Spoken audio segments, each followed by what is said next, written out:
which I don't think I've said that this whole time, but Tom used to always say, let's rock and roll. So.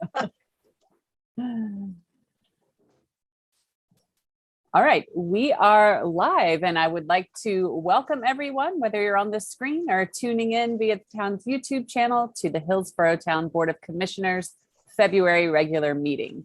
And we do continue to meet remotely for the time being due to our ongoing public health situation. I will not read the public charge, but we have a long history of abiding by the public charge, and it is printed on the agenda that's made public to the public. And we can get started with the roll call, please. Commissioner Bell. Present. Commissioner English. Present. Commissioner Ferguson. Here. And I believe Commissioner Hughes will be late. And Commissioner Lloyd. Here. And Mayor Weaver. I am also here. Thank you. And it's great to see everybody. Moving on to item number 2, do we have any audience comments that are not for things on the regular, oh goodness, I can't talk today yet, for items not on the agenda? No, we have not received any. Thank you, Sarah. Item number 3, agenda changes and approval. I don't know if you want to, as I mentioned that on the last item on the hot topics, I actually never hit send on my email. I don't know if you want to hear a couple of items added now or when we get to that part of the agenda.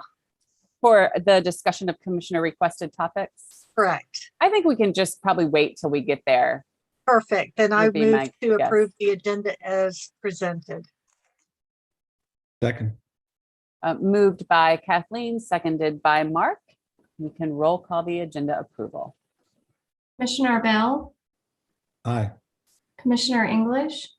Aye. Commissioner Ferguson. Aye. Commissioner Lloyd. The agenda is approved unanimously. Moving on to item number 4, we have one presentation, which is a proclamation in honor of Black History Month for this year. So I will read that out loud. A proclamation in honor of Black History Month 2022. Whereas the Hillsborough Board of Commissioners takes pride in recognizing February 2022 as Black History Month, celebrating the many notable contributions that people of African descent have made to our community, state, and country. And whereas we recognize this year's Black History Month theme of Black health and wellness.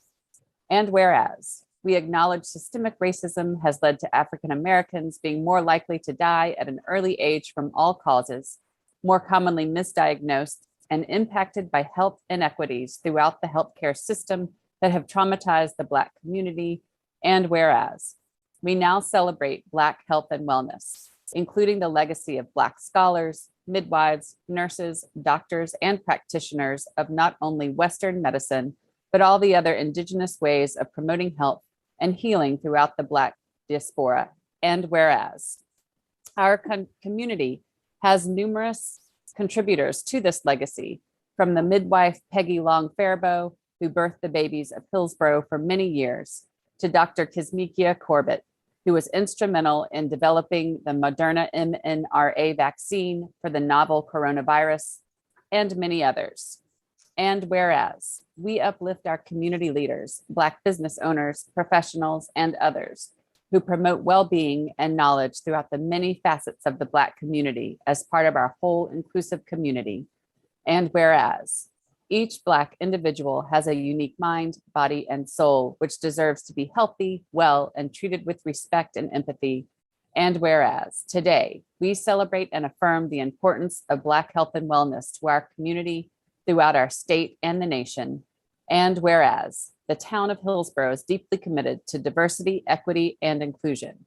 This stance includes the cultural and racial affirmation of our community members who identify as Black or African American. And whereas the town of Hillsborough strives to close the equity and outcome gaps for African Americans through policies and practices that reflect the experiences of African Americans, ensure greater access and opportunity, and honor history, heritage, and contributions. Now, therefore, I, Jen Weaver, Mayor of the Town of Hillsborough, do hereby proclaim February 2022 as Black History Month in the Town of Hillsborough.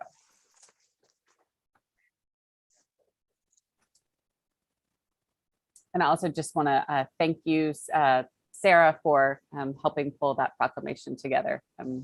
Really appreciate that. Moving on to item number 5, we have a couple of appointments to the tree board. What's the pleasure of this board?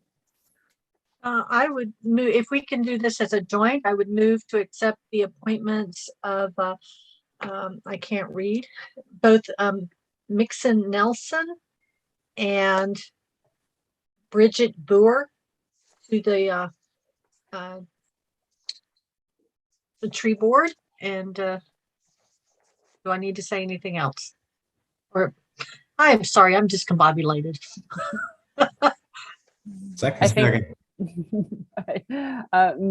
Moved by Kathleen and seconded by, I think I heard Mark chime in first. Is there any discussion? Seeing and hearing none, we can roll call these appointments. Commissioner Bell, Aye. Commissioner English, Aye. Commissioner Ferguson, Aye. Commissioner Lloyd, And those appointments are passed unanimously. And thank you to Mixon and Bridget for your willingness to serve. We really do appreciate all of our volunteers. Item number 6, our consent agenda. Move to approve as presented. We've got a motion A second. moved by Kathleen, seconded by Rob. We can roll call the consent agenda. Commissioner Bell, Aye. Commissioner English, Aye. Commissioner Ferguson, Aye. Commissioner Lloyd, And that is approved unanimously. Moving on to item number 7, our items for decision. First, we have item 7A, the ending of town-made water and sewer service connections using town forces. And I see Marie coming in. Welcome, Marie. Hello, everyone. Happy Valentine's Day to everybody tonight. I hope love is in the air for my next 2 agenda items. We'll get into the first one, which is I'm requesting that you consider stopping the town from having to make water and sewer taps with its own forces. You have a lot of information in your agenda packet, so I won't be too long, but I'll briefly summarize for those in the audience. Historically, the town has made water and sewer taps. Tapping means the physical connection of the sewer lateral or water service to the public mains, which means we go out, we dig, we connect pipes, and then we restore the site. Historically, we have charged a nominal fee for these services. However, in the past few years, we have really gotten behind on making the taps just because we have so much on our workload to accomplish. Also, we have begun tracking the costs of actually making such services. And after an analysis of the costs, I have demonstrated that we are not getting nearly as much cost recovery as I think we need to. That together with the workload of the staff, I am requesting that we no longer make these taps and instead have licensed utility contractors make them. But I'm also reserving the right for us to make them under emergency situations if needed and viable. And also, if we end up having some free time and we choose to accept to make a tap then I'm reserving that too. So what you have in your packet is a memo that I had prepared for the town manager with some data points. And then you have a copy of the redlined code that I would like to change in an ordinance to actually change it to something new. I would also like to enact a $100 fee to process a connection request, which would include our observation of the work so that we can ensure the integrity of the system. And so that would require a change to the fee code now. And I know we normally do that when we adopt the budget, but I would like to get that in there if we could and you agree. So I will open it up to any questions you might have about my request.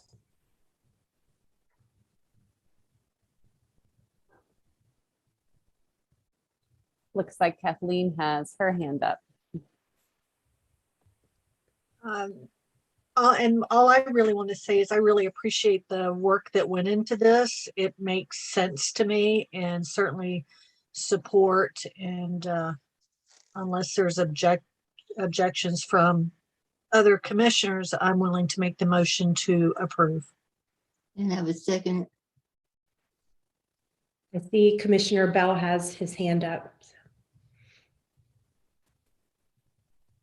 I just wanted to say that I also came up with the recommendation for option number 4. So I concur with what the division's recommendations are. And I was quite surprised at kind of the loss that the town is taking on each of these connections. I have a question about having, I'm not looking at the right language right now, but the certified or licensed people to make these connections. Can you speak a little bit about, the importance of maintaining the integrity of the system by having the right qualified people to make these kinds of connections? And what type of guarantee do you think we're going to require for those connections? Is it 1 year or is it even longer? I can imagine that if there's a problem 2 years or even 3 years down the road after a connection has been made, that who has to address the problem at that point? Sure. So having a licensed utility contractor is pretty standardized across all utilities. This is a contractor license like you would want for anyone who built your house. There is a specialty certification that these contractors get through the North Carolina Board of General Contractors. They can have a public utilities certification. I'll say classification is what they call it. Or they could have a water and sewer line classification, or they could have a unclassified, which means they can do all types of work. So there are a mixture of plumbers and municipal type contractors that can do this work. And I'm in the process of getting the database from the contracting board so that we can at least have a list to help provide to builders who are going to be inquiring about it. But they are trained in the proper construction. They will need to follow our specification and standard detail regarding the tap. And with our observation, they are not supposed to cover anything up before we can observe it. So that will help ensure the integrity and the workmanship. Typically, we have always worked on a 1-year warranty with any type of work. In the water and sewer extension contract that I've recently been working on, we're actually moving to a 2-year warranty period, or at least trying to. But that is for actual true extensions. I think a 1 year might be sufficient for just the service tapping by these contractors, if we are able to observe it and ensure that it has been done properly. And are they required to be indemnified or insured? So if something goes wrong during a connection and there's more damage to the system, or they're on the hook for repairing that or reimbursing the town if we have to come in. I mean, if they burst a Right. hole through one of these pipes that they gets out of control, is that on them? We're not taking any liability, are we? I'll let Bob shaking his head no. I believe the town code already says if someone does not abate a problem, that the town can come in and back bill for that work. I'm not sure of the exact town code, but yes, that's a very, really good point. And I've been also talking with Public Works about this because our current code says for sewer taps, at least, that we come in and patch the road. So I've been talking with Public Works about what they would require, and it's sort of similar. They would have someone out there watching, and they said historically they have not required any type of maintenance bond, but they would also expect a 1-year warranty. So if you approve my suggestion tonight, it's not going to be like tomorrow we're stopping all these things. I want to do a notice to everyone. I want to make sure all the business process is set and give an actual notice to the builders, the contractors, that this is going to start on X date. And I'm thinking right now, March 1st, but those are definitely things I will double and triple check to make sure we're covered. Thank you very much. Commissioner English? Thanks, Marie. I am also in favor of your recommendation. It seems like there's far more cons than pros. I've just got a couple of questions, and I don't know if you can answer them, or it's for Eric, so it may have been before your time, but how did we come up with the $750 and $1,000 fees for water and sewer? Because it seems to me, based on what I've read and heard, obviously it's not, we're not breaking even with that, and far from that. And so I was curious how we develop those fees, if anybody knows.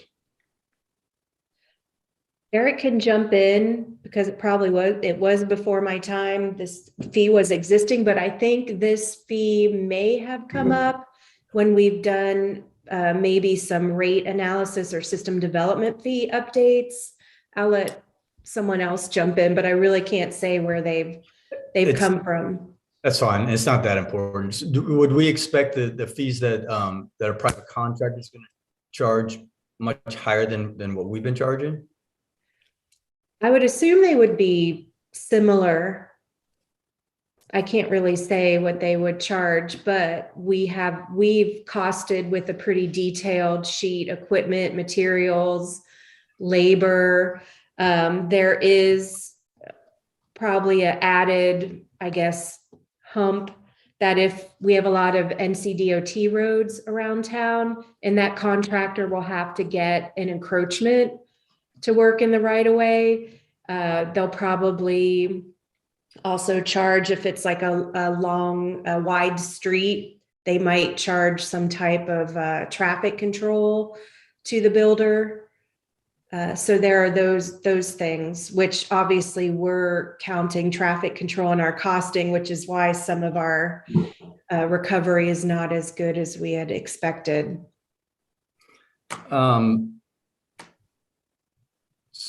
So if these are additional, this is almost entirely for new development, is that correct? Yes. So would we anticipate that the realtor or the developer passing that on, like those home prices are going to be affected, but because it's an additional fee that they haven't had to pay for in the past?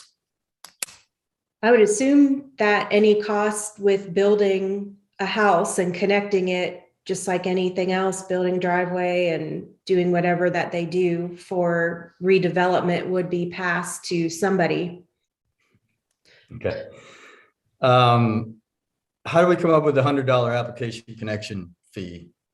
And what does that actually like? I don't have any hard numbers, but I was thinking of my time to receive the application, to determine and provide the as-built information on the public mains to the contractor to double check that the contractor is indeed licensed and the license is current, and our inspector time to spend probably a few hours out on the site, making sure the connection is appropriate, assisting with any type of advisement on if something would need to be shut down or what kind of particular equipment, just giving their historical knowledge and interpreting our standard details and specifications. I figured $100 is probably a little bit on the low side, but since I'm really, really busy, I just didn't have time to really write down a calculation. So I figured that was a good place to start. That Okay. would be safe. And then I think you mentioned that we don't really have accurate numbers of like tap identifications in the town. And so, are we able to do that moving forward? Or how do we record and know exactly where all those taps are within the town? Oh, we have locations of water meters, and Okay. that's pretty much all the water taps, because Tyrone goes out and GPSs those, or the contractor gives us those. And as developments go forward, we do pick up the clean out locations. So that is where the sewer taps are. So we are capturing those right now, and we are trying to go back and capture any ones that we miss. But I feel pretty confident we have about 99% of the water tap locations, because we have meter locations and it's usually a straight line out to the main. And then it's just the clean out locations that were probably maybe 70% in our mapping. Okay, maybe I misread that. That's all I have. Thank you very much. You, everyone. These are great questions. And we have a motion by Kathleen and a second by Evelyn. And I had one follow-up question and comment before we move to the vote, Marie, which is that, do you have any sense, and I just want to say, I think that this is the way to go. The research that you've done is compelling. So thank you for laying it all out. But one question I had was, do you have any reason to think that like there's going to be a shortage of these contractors that we need, and that it might even take longer than it already is? That doesn't necessarily mean we shouldn't do this, but it was just something that I was wondering. Right.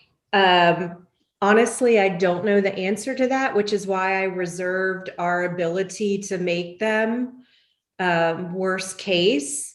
I would love to, be able to farm this out to other people who probably at some point will need work. I don't know what their workload is now, but that's why I'm getting the database from the contracting board so I can send a notice out. And I'm sure we will start hearing fairly quickly if people are having trouble finding contractors to do the work, and then we'll reassess. We've never really dropped a service before that I am aware of for the town. So I'm envisioning, this as hopefully a permanent thing, but if it doesn't work out and people are having trouble and it's causing a bigger delay than what we have, I'm happy to revisit the policy in the code.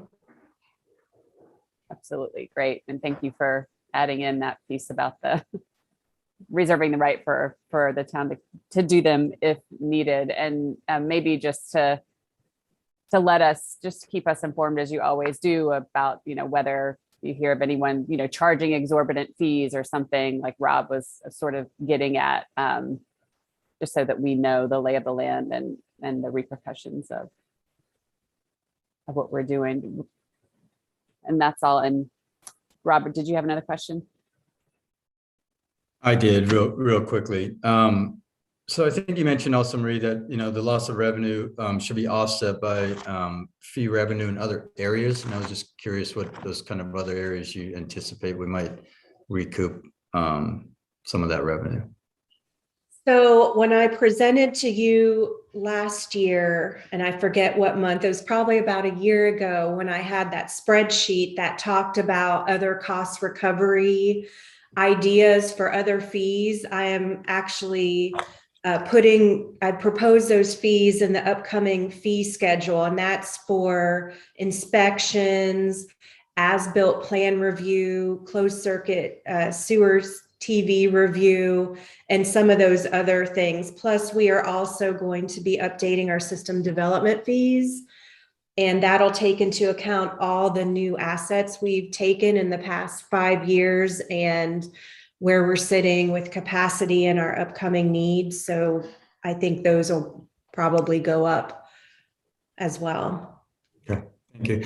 And then lastly, you mentioned that we're not going to roll this out immediately. And so I just want to have assurance that we give enough notice to the who, you know, the realtors, builders, whoever too, that might be needing this in the near future. So thank you for your time on this, and I appreciate it.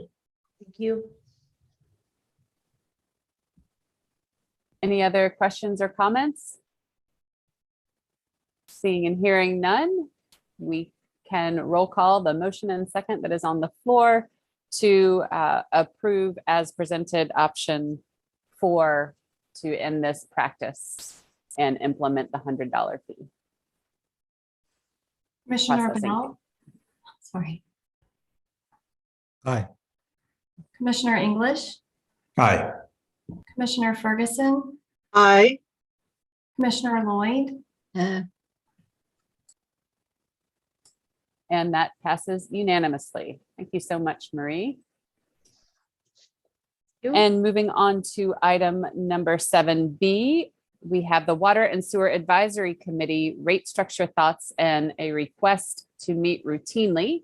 And I believe we have 2 members of the Water and Sewer Advisory Committee coming in to join us.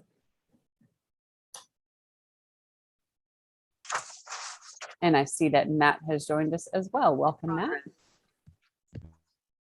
I can go ahead and start this, and then I can turn it over to Jen or Artie if they want to embellish. As you know, the Water and Sewer Advisory Committee's been evaluating potential changes to the rate structure over the past several months, a little delay due to the pandemic.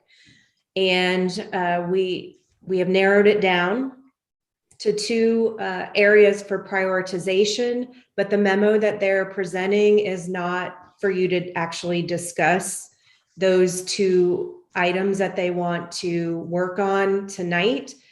What the memo is about is they want to meet with you more frequently to discuss the next steps now that they have narrowed down to the prioritization of what they want to do. So Jen or Artie, if you want to add anything, please feel free to jump in.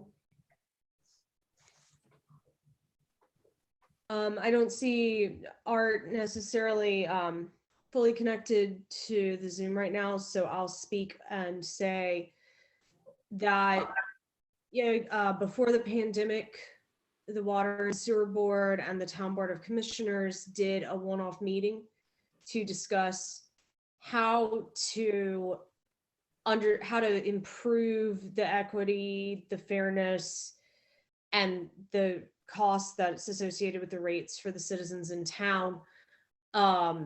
It was a good discussion then, and after doing everything from trying to come up with sample rates, doing philosophical discussions about the values for water and sewer rates, in some cases speaking to the public, trying to understand their feelings about it, the Water and Sewer Advisory Board has a consensus amongst themselves and wants to get to a point similar to how the Planning Board behaves with a joint quarterly meeting of engaging with the Town Board of Commissioners, given that the water and sewer rates are a topic that constantly comes up from the citizenry, and in the near future, we're going to be facing a pretty big funding issue on the sewer side.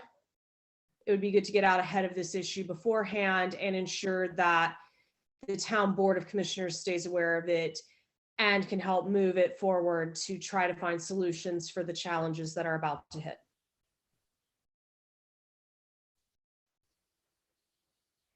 Thanks, Jen. And I see Artie on the Zoom. I don't know if he wants to add anything, but feel free to chime in. Artie, I'll give you a second if you'd like to. No, I'm fine with everything. Okay, thank you. Just listening, making sure everything's being said right. And everything is perfect. Thank you. Well, if anyone wants to discuss it, I'll let you all provide input. Kathleen.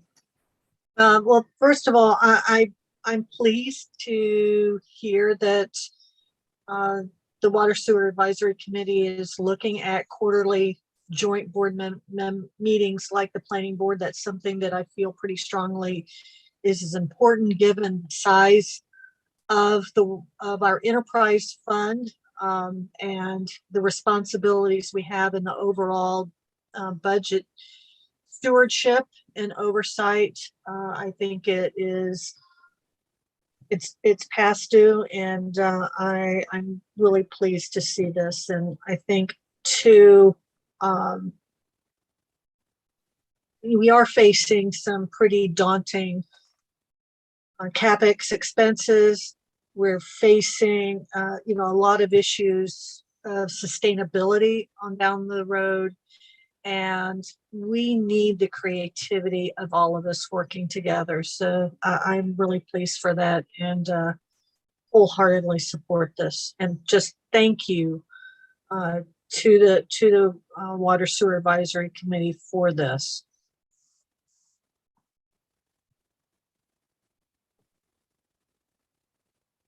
Thanks, Kathleen. Mark. I concur with Kathleen's comments and will point out also that we recently made the change to have the Mayor Pro Tem attend all the Water Sewer Advisory Committee meetings in addition to the rest of the town board who will take turns attending the meetings well. So I think between having 2 people at every meeting and then the quarterly meetings, that's a pretty substantial commitment. So I think that's called for, especially considering we have all these big expenses and decisions to make in the near future. Support the motion.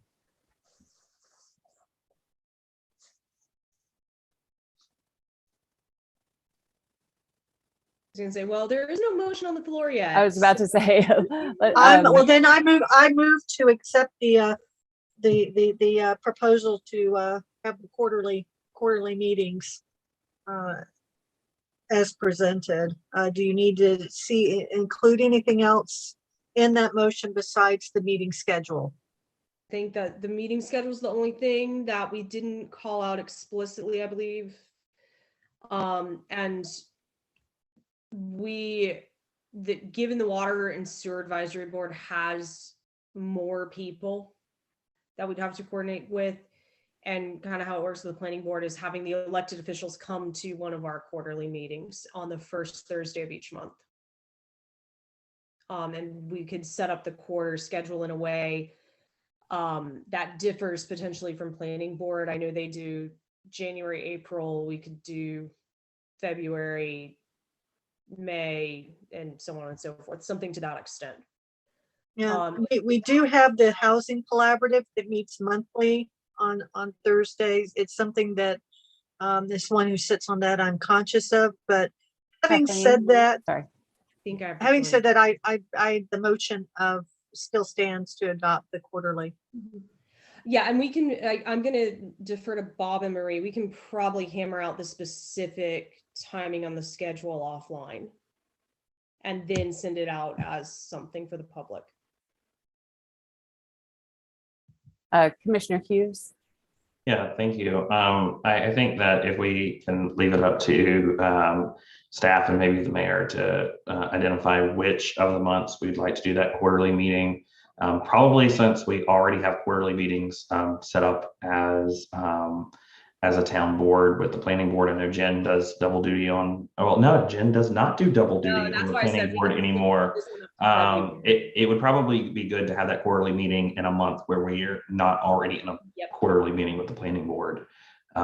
Just to, I know other bodies might be meeting and whatnot as well. I'm not sure. I think Kathleen already had a conflict with first Thursdays to begin with, when we were looking to see who would be the alternate. So it'd probably be good just to, make sure that they're not the same month, but you still doing them, still doing them quarterly.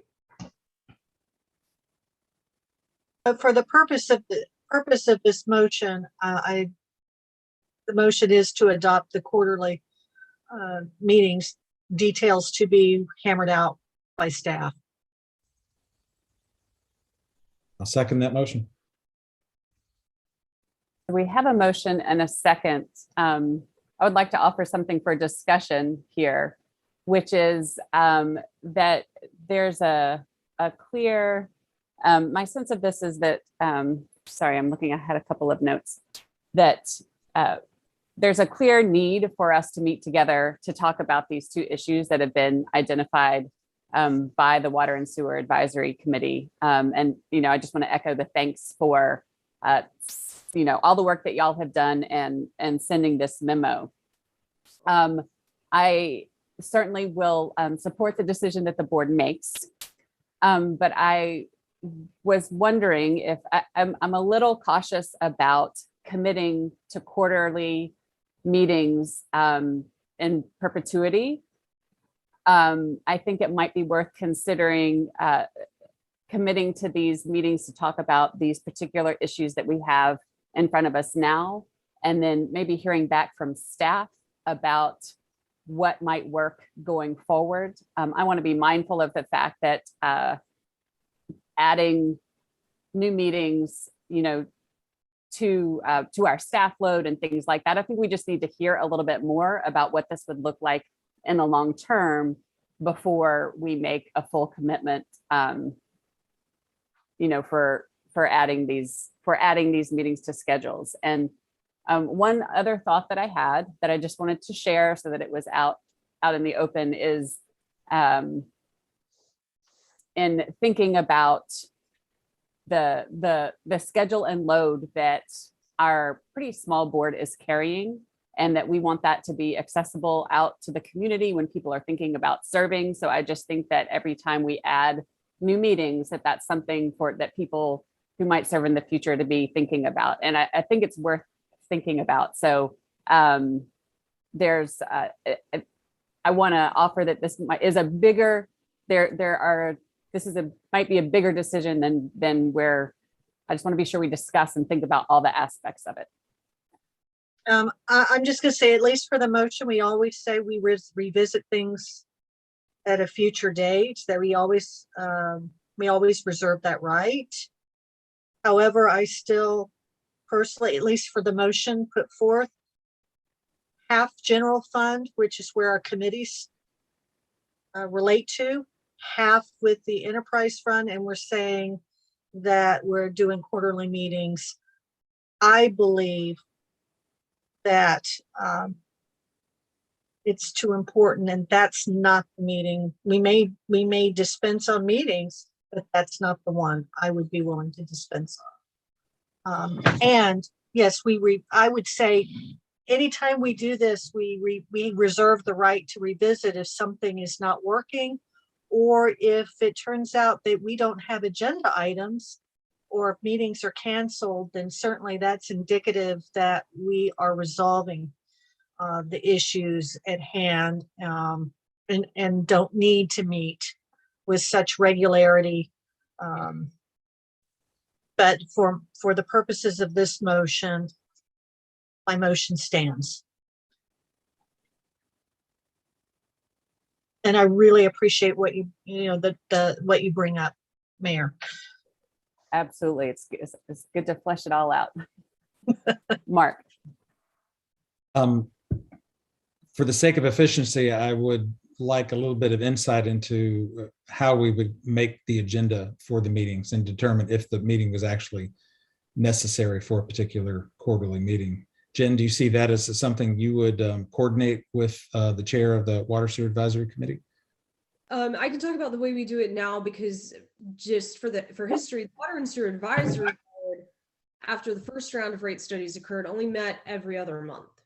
Then the internal board determined we needed to meet more frequently to address the rate subject. And now we're at a point where we need the town's input for it. So this is actually the opposite of what Mayor Weaver describes, where we're realizing this is a very big problem. Now then, we do have times where meetings may get canceled, and it is based upon some of the routine items or discussion from staff, some of the fact finding. A lot of members of our board go out and meet with experts to make sure we have those items to bring back and discuss. And so that would be a lot of the determination on that. This is not a situation where, given the enthusiasm of the board, I don't see a lack of agenda items. I think the focus is going to be a question. And right now that's where Marie, Art, and I tend to figure that out in advance. But this is not, given the magnitude of these situations, the enthusiasm and expertise in some of these areas of the board from board members and even members within our community that we've brought in. I don't think this is going to be a situation where we're going to be canceling every other quarter. Okay, so Yeah, the importance of these. Is the mayor going to represent the board in the development of the agenda for the meetings? Or are we just reacting to whatever agenda the Water Sewer Advisory Board comes up with? If you think about this, how we do it with planning, usually in both cases, staff does a lot of the driving there. And so like we've proposed, this would be an extension of one that we already have, where we have a lot of these discussions. We focus in on elements of the rates. We may have experts come in. One component is definitely having and advertising to the public to ensure their input is heard. That's always been a concern with this, is that it's a small vocal minority. It doesn't seem to be that complains about the rates. So I would just view it, Commissioner Bell, similar to how we handle planning, where there's a lot of staff pieces, the mayor, different commissioners bring in items as well. But staff kind of herds the cats and then can help push them out. I want to make sure that the town board has input into the agenda in case there's something we want to talk about with the Water Sewer Advisory Committee, as opposed to just reacting to whatever agenda is put forward. Right. And I think that's how I know from my planning board experience that the town board has brought items forward for discussion for public hearing. Great, thank you. Matt. To kind of piggyback off of Commissioner Bell's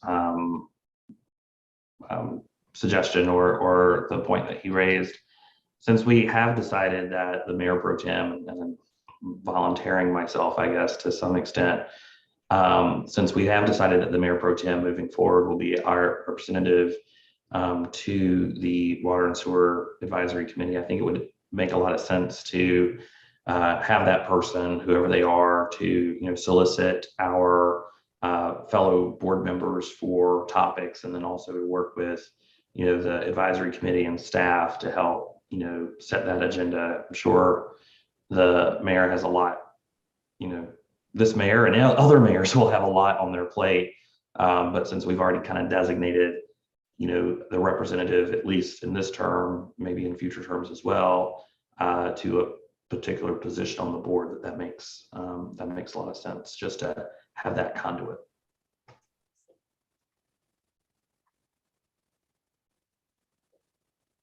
Thank you, Matt. I think that makes a lot of sense.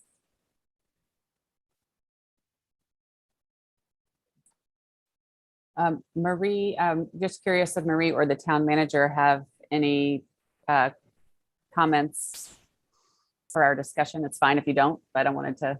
All right.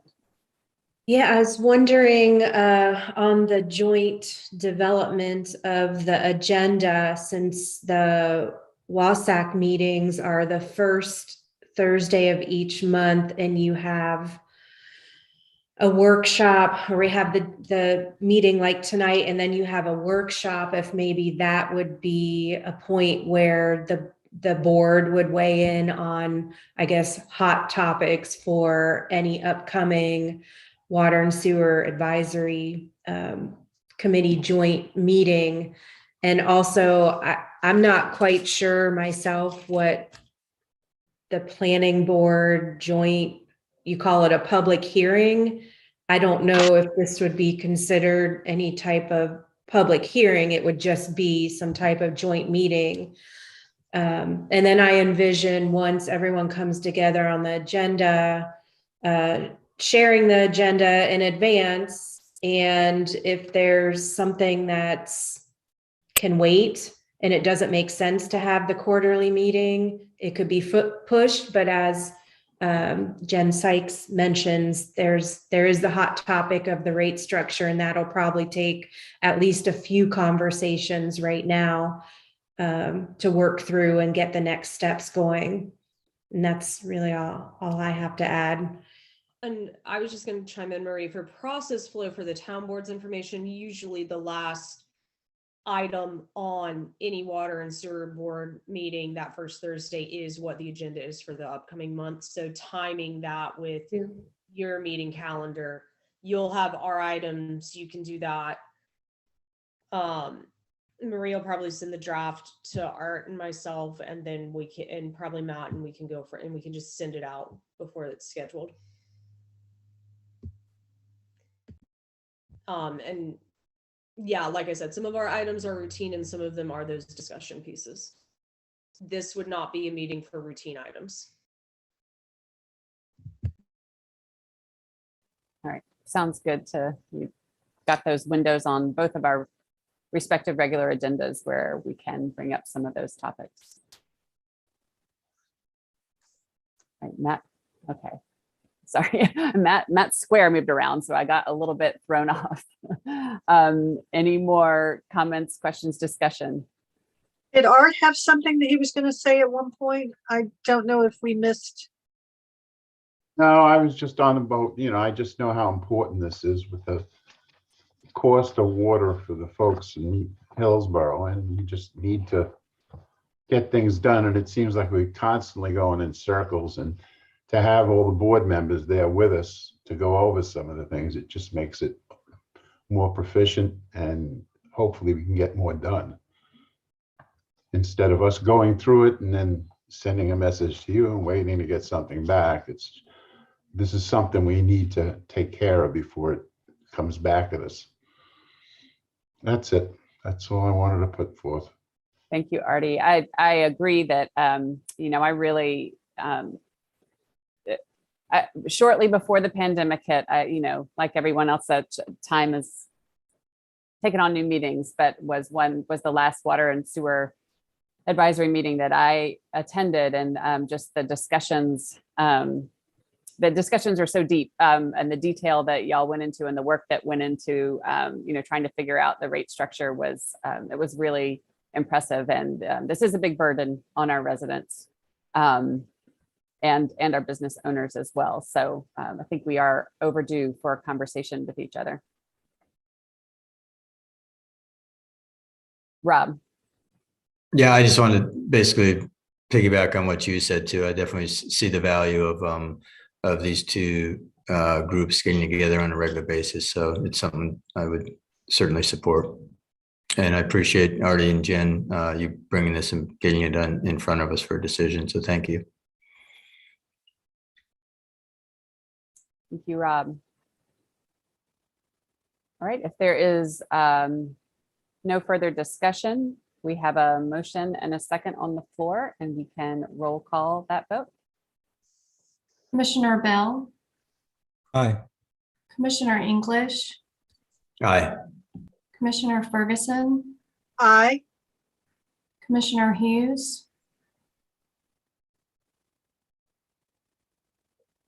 Commissioner Lloyd, Uh, And that passes unanimously. Thank you again, Jen and Artie, for joining us tonight. We appreciate you taking the time out. We'll see you all sometime soon. Indeed. All right, moving on to item number 7C, utility pole attachments and decorative banners proposal. I think Stephanie Trueblood is going to be coming in to join us.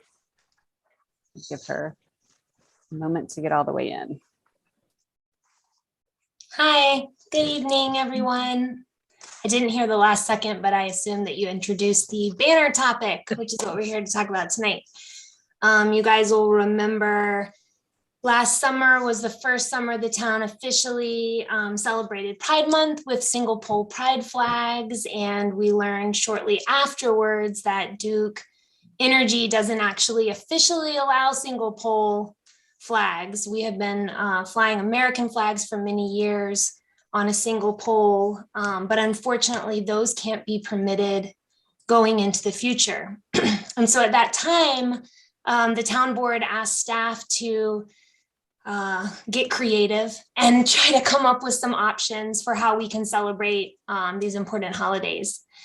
And over the course of the last few months, we've talked quite a bit amongst ourselves about what options there might be. We talked about maybe just some standard flagpoles at different town facilities. But unfortunately, those facilities are located in such a way that they don't really make as much of a statement as having decorations downtown, along our main streets and in our downtown and commercial areas, which really seemed to be the intent of the board. And you guys can correct me if I'm wrong in that later. But in speaking amongst ourselves and talking, we learned that Duke Energy will permit banners, which are attached at the top and bottom to the pole. And there are lots of rules and regulations about how and where those banners can be flown.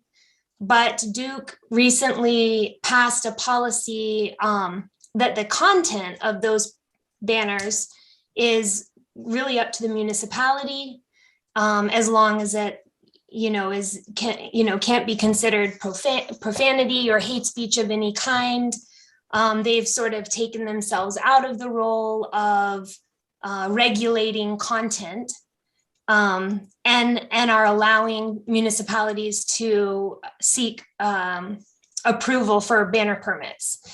And so in looking at our Welcome to Hillsborough banners and recognizing that we have a new logo has rolled out, we realize we're probably going to need to purchase some new Welcome to Hillsborough banners in the near future. And an idea, started forming of using that logo and the Welcome to Hillsborough message, but with themes that convey patriotism and, red, white, and blue, American flag themes, and also pride for the month of June. So the idea that we're coming to you tonight is just that, is to develop some various banners that can be installed and permitted in our main commercial areas, that would be switched out according to a calendar, which is included in your packets. The calendar does allow us to continue to celebrate MLK Day in January, Memorial Day in May, Pride Month for the month of June, also Flag Day in June, July 4th, Labor Day, Veterans Day, and then, of course, during the winter holiday season, we have different decorations up. We don't usually fly the banners when the wreaths are up. So I did include that calendar. That can be adjusted, but it has been reviewed by Public Works manager who feels that it's possible and within their ability to make those changes and to hang the banners at those times. And then I also included in your packets some photos of other towns that have taken this idea with different themes. And then thanks to Catherine Wright, she worked up just some very basic banner ideas that could be a launching point for developing a true graphic design. That these aren't intended to be the final the final design, but just to kind of give you an impression or idea of where we would sort of start from in working with the new town logo. So really, this is a discussion just to see if we're headed in the right direction. And I don't know yet the exact number of banners that can be permitted. We're working with Duke Energy to determine which power poles can meet the spacing requirements. We have two sets of requirements. It's Duke Energy requirements. There's also NCDOT requirements, and those have to be sort of put on top of each other. And then we have to find out where banners could be permitted both by the state and Duke Energy. And of course, the budget is going to be based on how many locations and how many flags we would be able to order. But before we go too far in that direction, we want to take the opportunity just to see if this is an idea that is, you know, kind of meeting your intent and your needs in terms of celebrating these holidays. Thank you, Stephanie. Appreciate all this with the banners. And it's actually, I find it quite encouraging given the last discussion that we had about this. I was not, this is all a pleasant surprise that this is the place that we've come to, that this might be possible. So just thank you for that. And what questions do we have? Mark.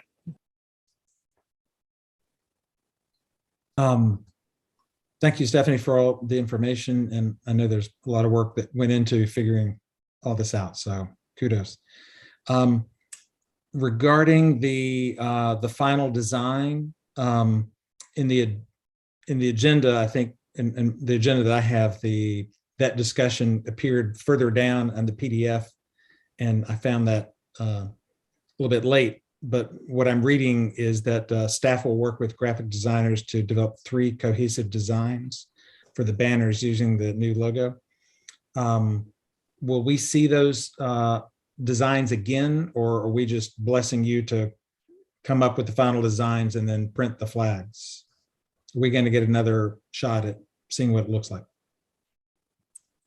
Yeah, I'm not sure that we had come up with an exact process. I think that if the board wanted to see the designs, we could circulate that perhaps by email outside of the meeting, or we can bring it back to a meeting.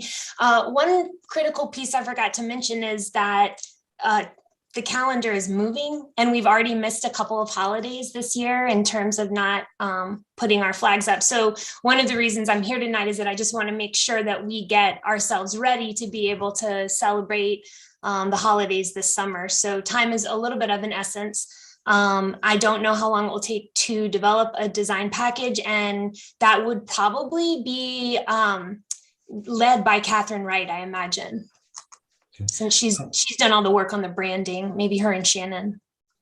Okay. The reason I ask is that I'm fine with at least I think I'm fine with the calendar, and also with the concept. And in the sample images that you provided in the agenda, some I really liked and others I did not like at all. So I would like the opportunity to see kind of what your final designs are, how you've narrowed it down, and maybe even take suggestions from the board over the next week or two to incorporate certain design elements. Well, we're certainly going to have to come back to the board for a budget amendment. So if nothing else, there will be an opportunity, some sort of an opportunity there, but that might be getting kind of late. So I would say anybody who has strong opinions about what is in the packet, that would be very helpful to have sooner than later. And then much like we did with the current Welcome to Hillsborough, we circulated those kind of in an offline type situation and kind of got some level of consensus before going to print, but we are probably going to be pushing the limit of time, and we may not have time for multiple iterations. But it's going to be a reasonable budget request. So certainly, if you all want to see it first, that's not unreasonable. Just again, keep in mind the calendar.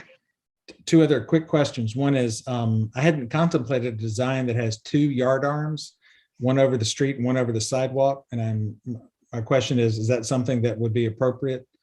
Obviously, it might double the cost of the buying flags, right, if they're 2 instead of 1, but that provides a lot more visibility. I think the signs, the banners we have now are too small. And I don't know what the maximum size could be, considering all the things, Stephanie, you just mentioned about DOT requirements and utility requirements and all those things. So my observation is that they're kind of small, wish they could be bigger. And I really like the design that has the smaller pendant that hangs below the flag. And I don't know if that is something we had contemplated, but anyway, I'll just say that I like that design. That could provide some utility to us. And that's it. And I'll send my comments by email. Thank you. Mark, Matt.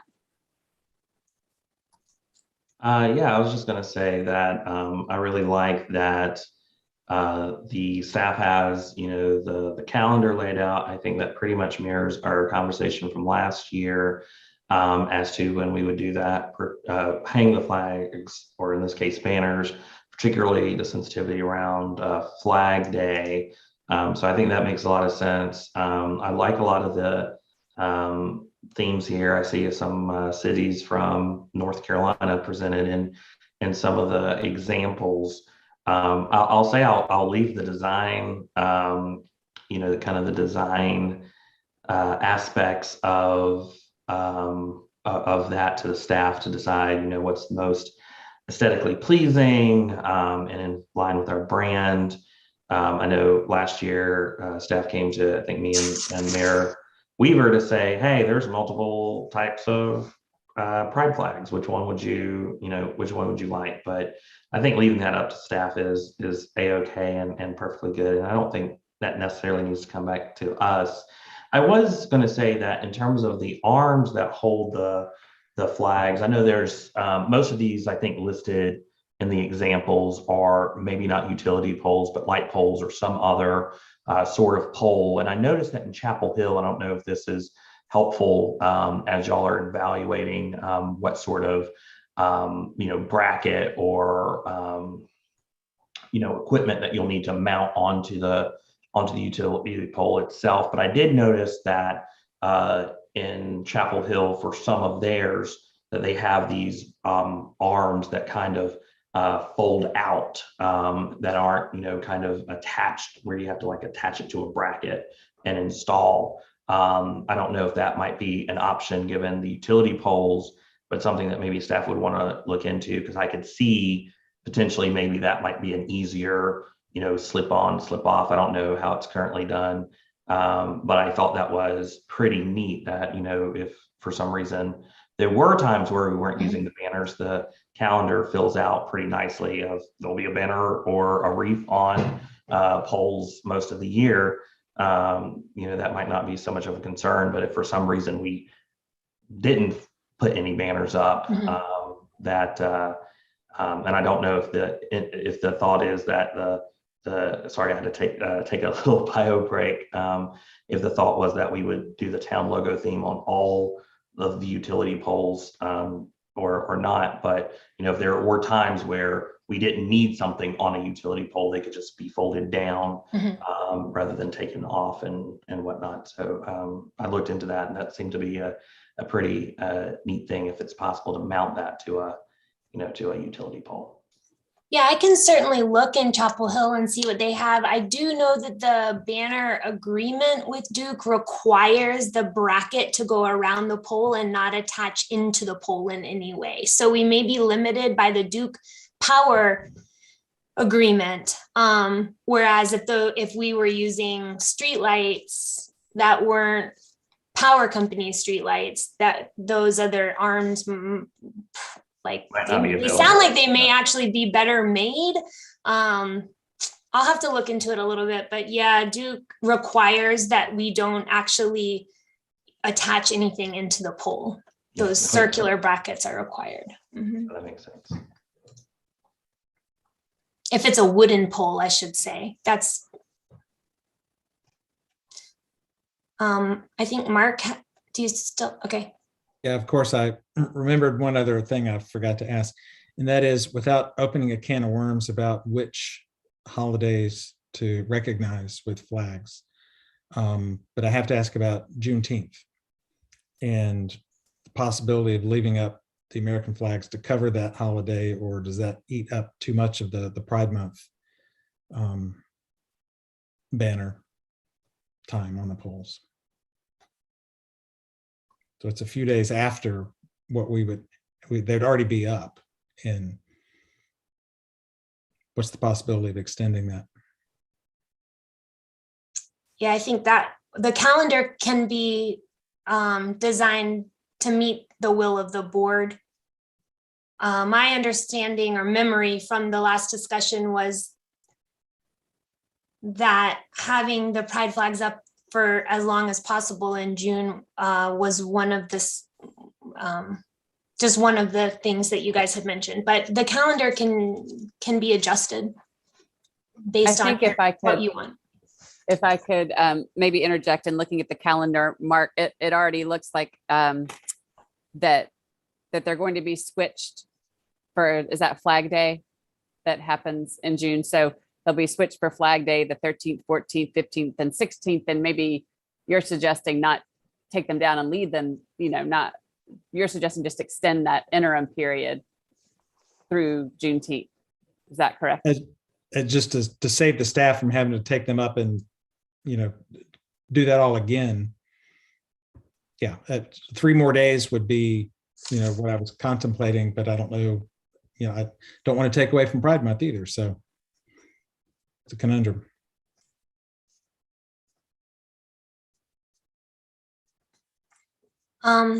Eric?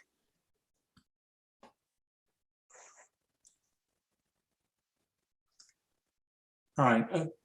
A few thoughts. Those of you that know me know that my number one rule of working in local government is that I never weigh in on any aesthetic items like, I want this color, I like this shaped flag. I learned like in the mid 1980s, don't do that. So here's my observation from 35 years of listening to conversations like this, that I appreciate it needs to be, we'd like to get it done quickly.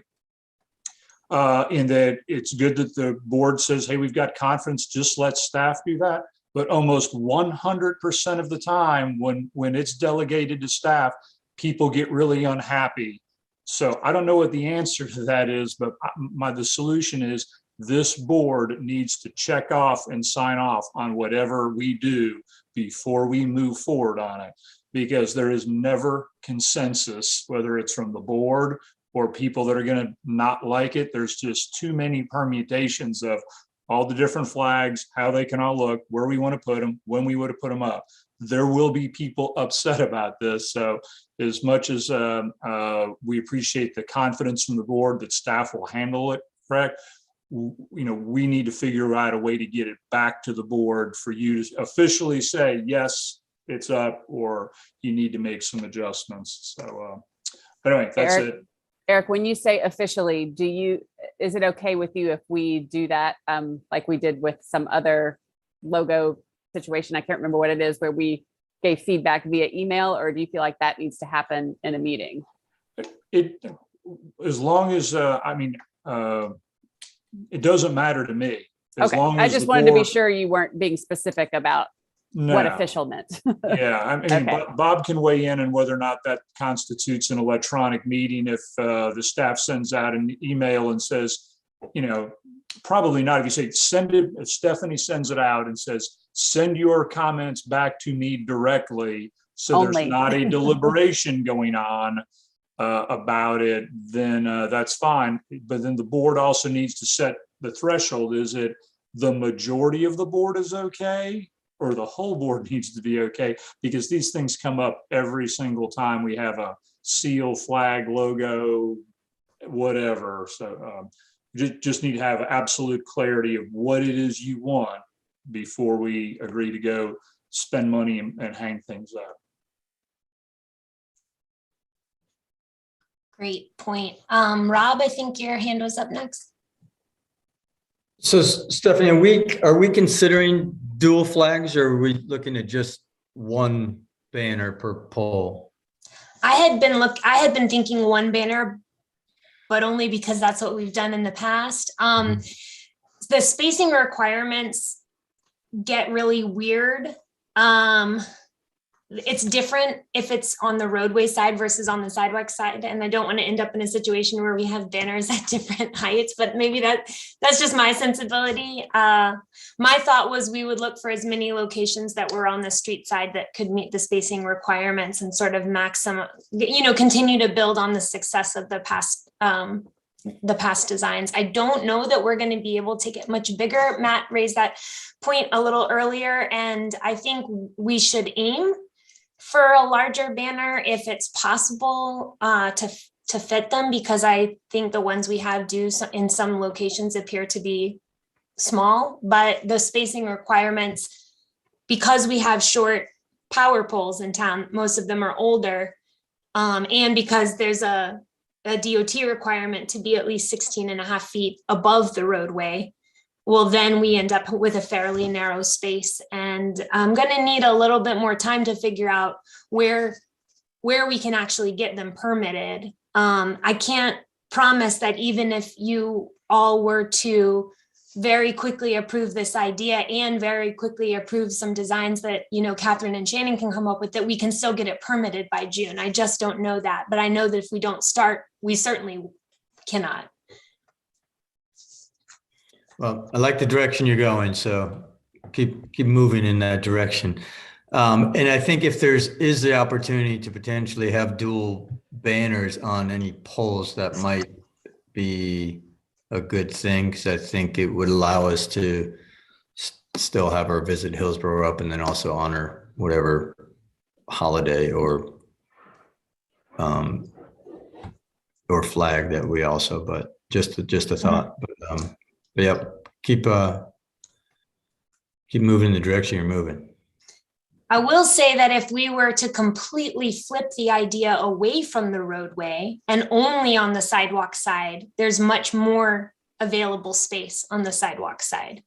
So that's not something that had occurred to me that you guys would be interested in, but if that was a thought, we might be able to have larger banners, because the clearance over a pedestrian path is much shorter from a regulatory standpoint than over a roadway, for obvious reasons.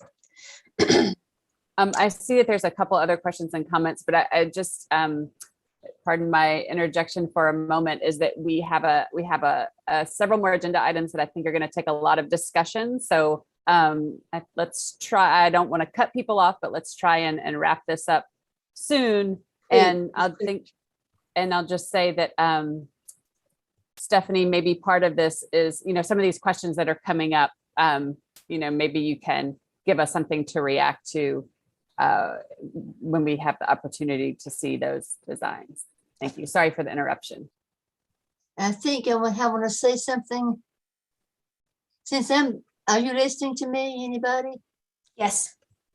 If anybody doesn't like the two together, I grant you, I will be one of the first that's going to say, what's the idea of this?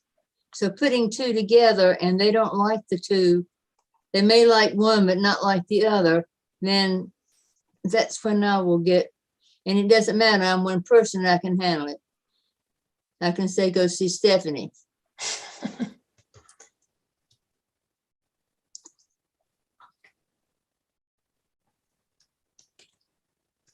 I think Matt also, is your hand still up? Yeah, thank you. To Commissioner Bell's point also, I think one thing for us to remember, I think like Martin Luther King Day is always the third Monday of January. And of course, we know, Memorial Day is I think the last Monday in May. Juneteenth is kind of like 4th of July as well, to a lesser extent. It is a floating holiday. So if it's in the middle of the week, it's on the 19th. If it's on a weekend, it either falls on a Friday or on a Monday, depending on which day it falls on. So we definitely want to make sure we tie it to whatever the federal holiday is that's recognized. I think this year it's actually June 20th rather than the 19th, since it's a Sunday. But I don't think we run into that problem again anytime in the next 10 years. But at least as it relates to this year, it's well, I think 2027. It's not on on the 19th, but that's also a Friday, so probably not a big deal. So we might have to extend it a day further, as we probably would need to this year, since that's the official, federal recognition of the day. But that was the only thing I wanted to bring up, is a floating holiday. Thank you. Kathleen? I just wanted to say again, thank you for all the work that went into this. I really do like the dual banner idea if it's doable and possible, because I see that gives us flexibility. I still think there, and I realize not immediately, but I do see where the calendar will allow us to celebrate other holidays. I think this is a good start. I really, I like the examples of having the logo and the theme combined, and I didn't think I would, but I do. And anyhow, I just wanted to thank, but again, if we could do dual, I would love it. I think it would give us more versatility and greater visibility and understanding we may or may not be able to. Yep. No, that's definitely something worth analyzing. I can get right on that, and I'll probably pass the design part, like I said, off to Catherine and Shannon, since they've really done the majority of the branding, and I, like Eric, would rather stay out of that side of it. But it sounds like we're getting the go ahead to keep exploring, and that's enough. That's enough for us tonight, I think. Great. Thank you so much, Stephanie. And thanks for all the great questions and commentary, everybody. And I believe you are staying with us for the discussion of updated information about the design of the train station. Yes, thank you. Okay, so where to begin?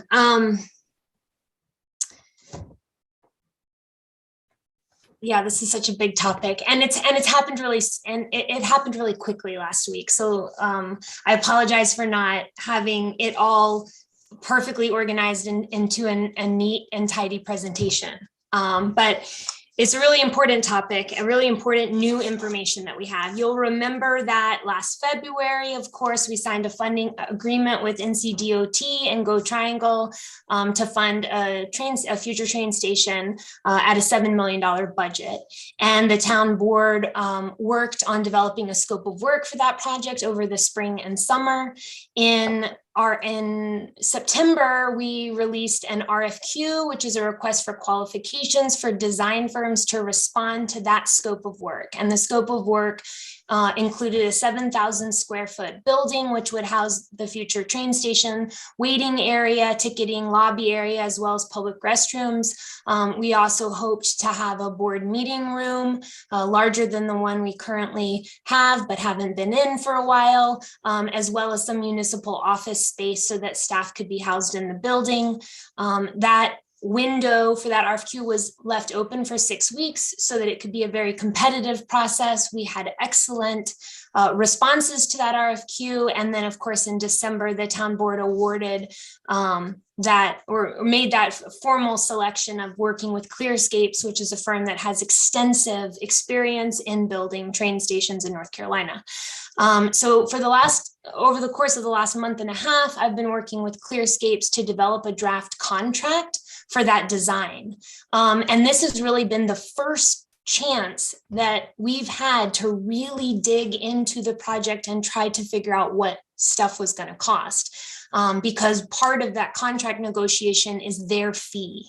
And so over the last month, as we drill down into details, I started to realize that based on the numbers that were coming back, that our budget of $7 million is not sufficient for the scope of the project. And there's several reasons for this.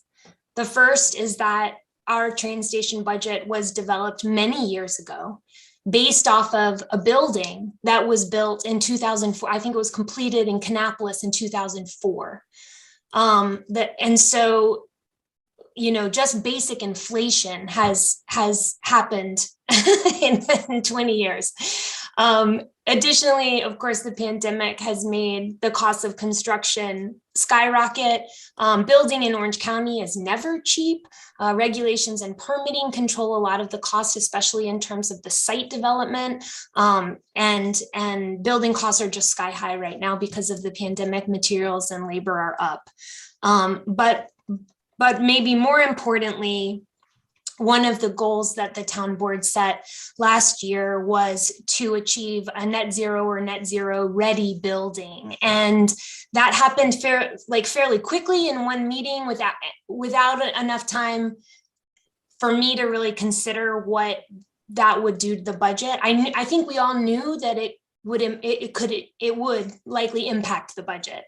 But the extent was not known until over the last month. And that net zero readiness, because of all of the work that has to go into measuring and tracking the energy use and the energy creation of a building, it just adds really significant costs. So we're looking, if we keep with the current scope of work, we're looking at a shortfall of $2.5 to $4 million. If we keep with the current budget, then the scope of work of the building needs to change. And so in your packets, I've provided some information about how we got to those numbers.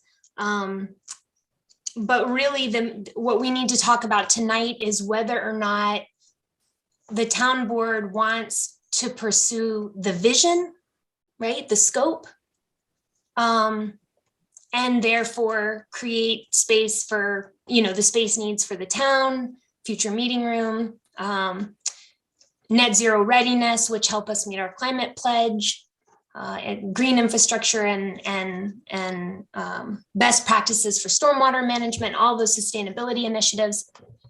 That adds costs to the project, or whether you want to dial it back and let the budget drive this project, which means a change in scope of work or something in between.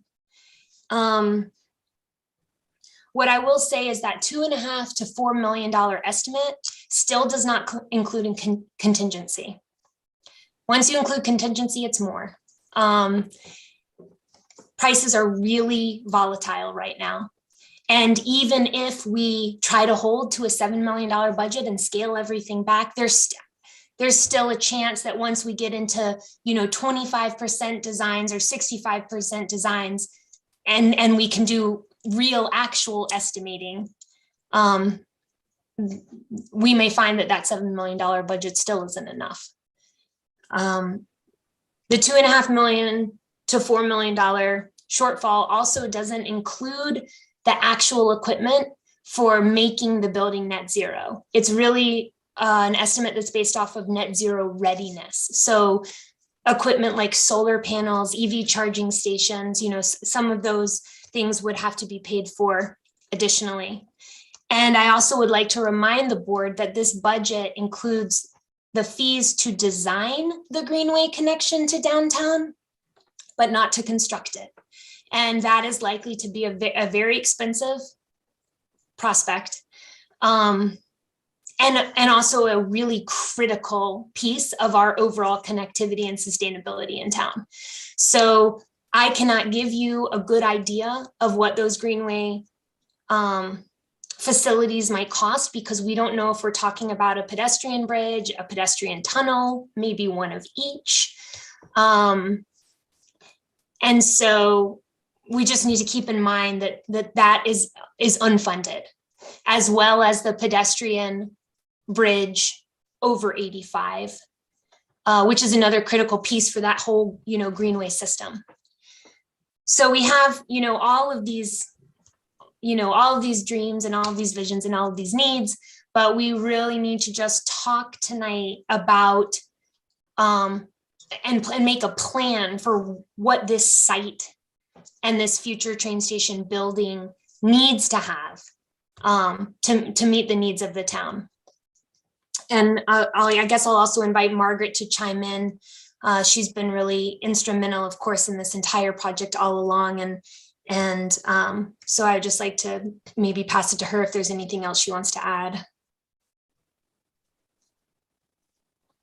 I'll just remind everybody, because the numbers get lost over time, is yes, the project is a $7 million project. That amount was handed to us by DOT. It is not something that's negotiable. And that the town's portion of that is $34,000. And in return for that $34,000, we get a building of whatever size it is that we end up deciding tonight.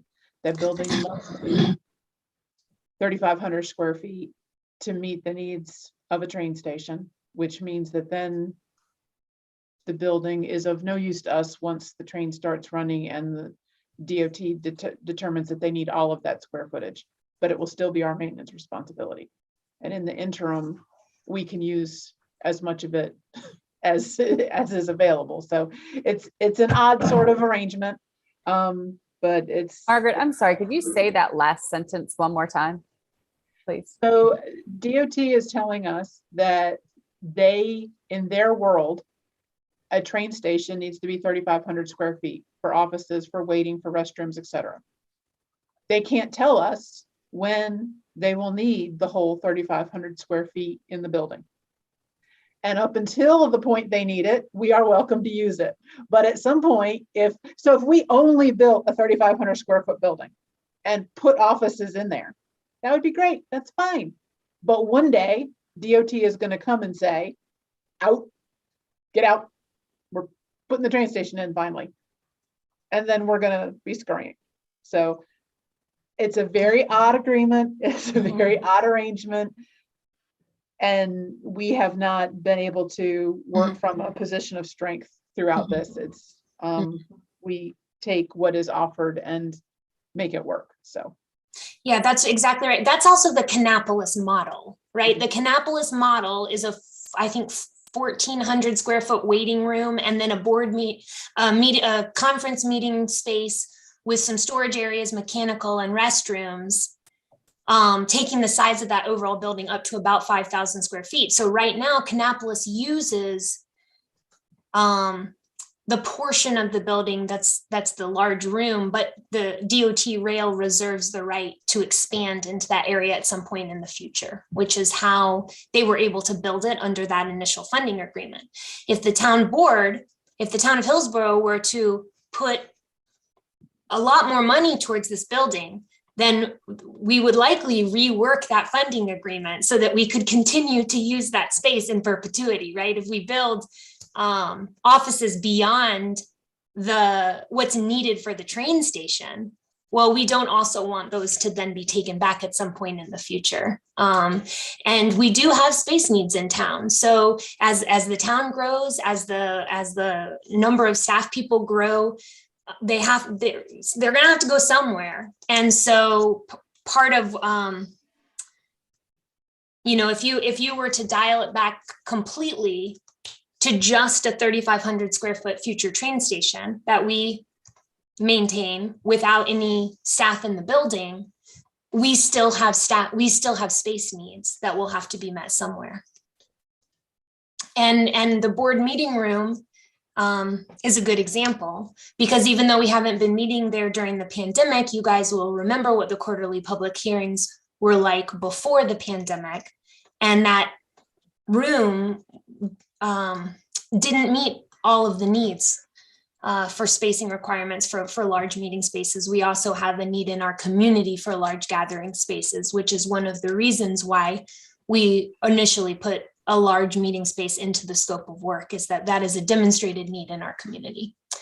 Okay, I think, stop talking for now and answer questions. So let's start with Matt. Yeah, I have a question, and I'm trying to read between the lines. In your second paragraph, you said a motion by the board is needed to authorize sign a contract not exceed $880,000 up from the $800,000 we approved in December. Is that feedback you received from Clearscape, or I think I got that right, Clearscape, or is that just in line with the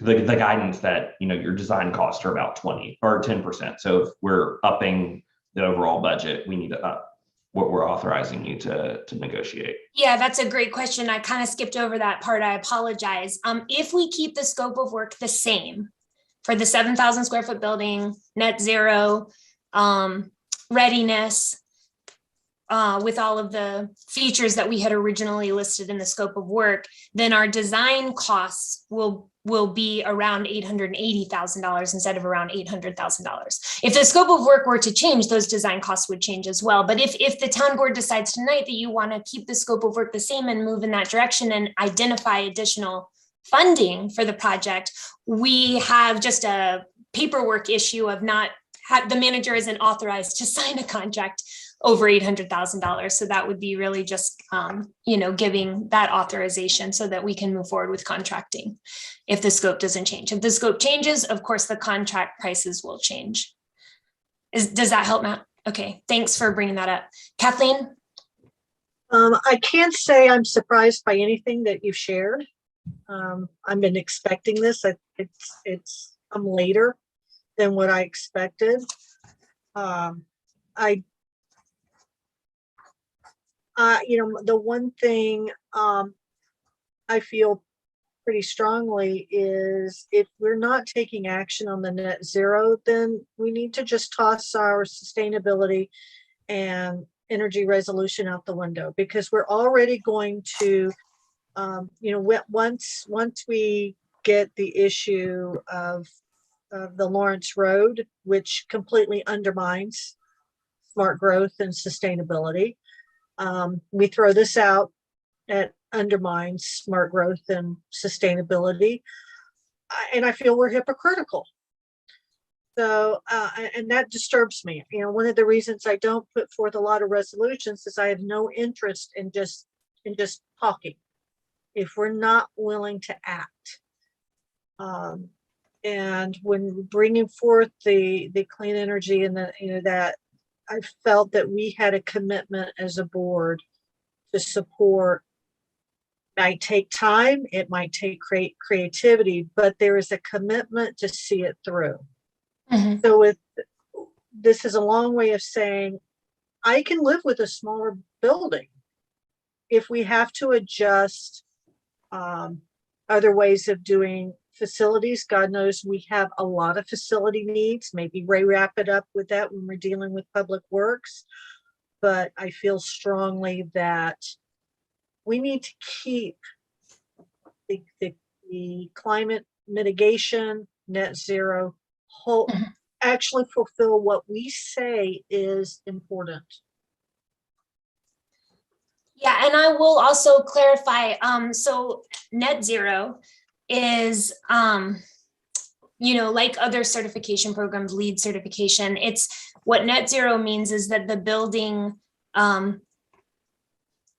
essentially creates as much energy as it uses. And right. in order to use that phrase, net zero, you have to build in ways to measure and show that you're attaining that goal, right? And that's where the cost comes in. The equipment, of course, also has lots of costs associated with it, but I haven't even included those in this budget. There are ways in conventional building to maximize energy efficiency, right? And to include sustainability initiatives that aren't the same as net zero, right? Net zero is a specific classification that adds a lot of costs. I'm sorry. I said, I guess if I can articulate better, because I don't care how we get to, I think there needs to be flexibility how we get to a point where it's clean energy and and sustainable. If we can't use the term rock and roll, but it's how do we get there? I don't care how we get there. I do care we do get there. So if we have to get there, you in that building different ways. I'm not, you know, I'm not saying there is one way to do it, and I don't mean to imply there's one way to do it. What I do mean to say is we need to do it, however that looks like.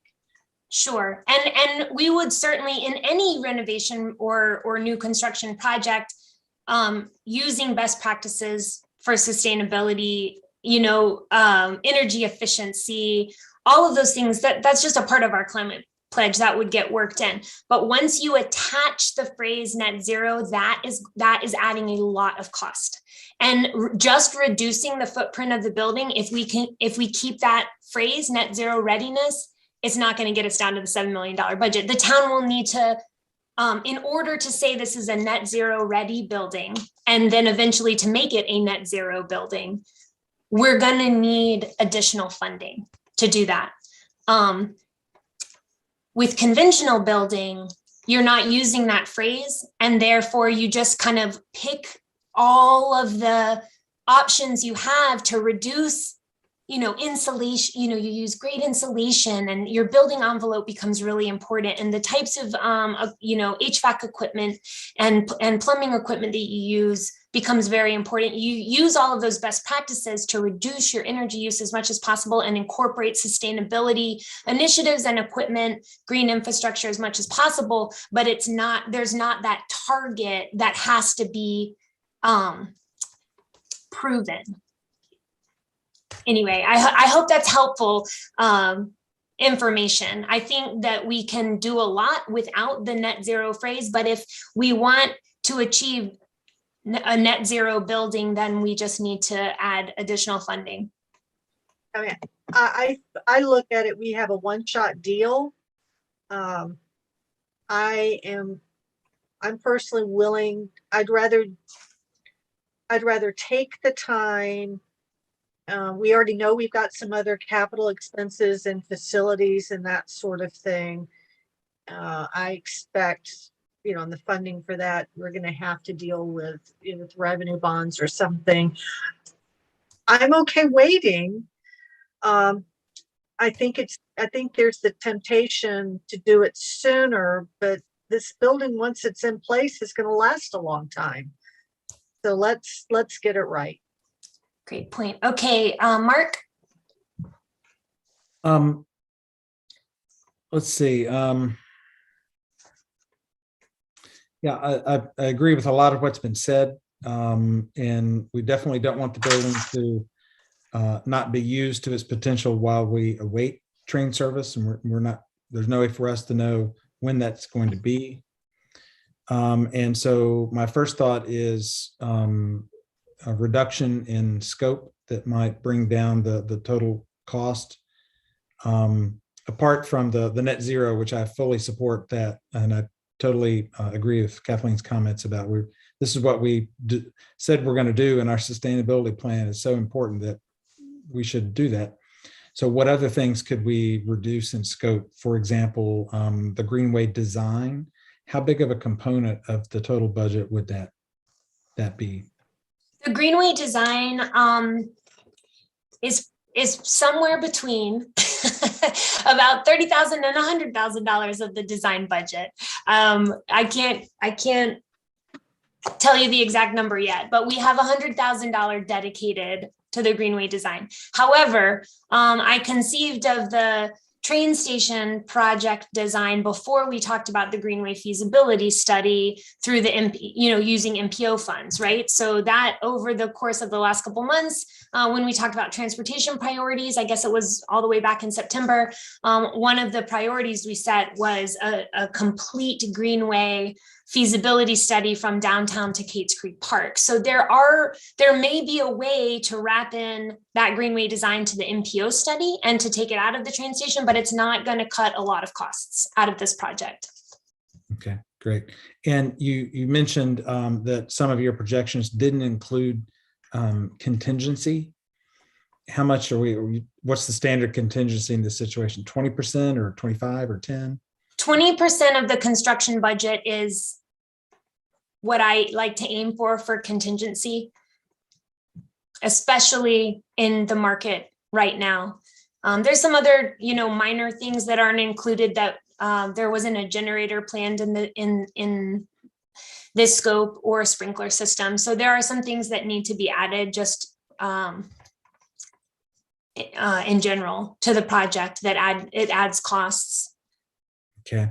And you And may I'm sorry, Mark, I need to interrupt here while we're on this topic, because just to be clear, so that everybody knows how Stephanie approaches this, because Stephanie's approach to contingency is a little different than everybody else's. Stephanie absolutely hates to deliver a project that's not under budget. Hates it, that at the end, if it's not under budget, she hasn't done her job. So she likes a bigger contingency than is industry standard. So I'll just say that industry standard is closer to 10 to 15%. She is much happier with 20%. Or Yes. even 25%. It's true. But It's true. I just have to be clear that What Stephanie's I really like to do is have that 20% contingency and not need it at all. That's what I prefer. But it's there as to reduce risk, and also for scope changes, because when you're designing for a town, a lot of things can happen during the process that change the scope of work. And so that contingency is there as a safety blanket, but I prefer not to use it at all, actually. Yep. I just had to share that so that everybody had the same understanding. That's right. Thank you. We like that understanding. Appreciate that.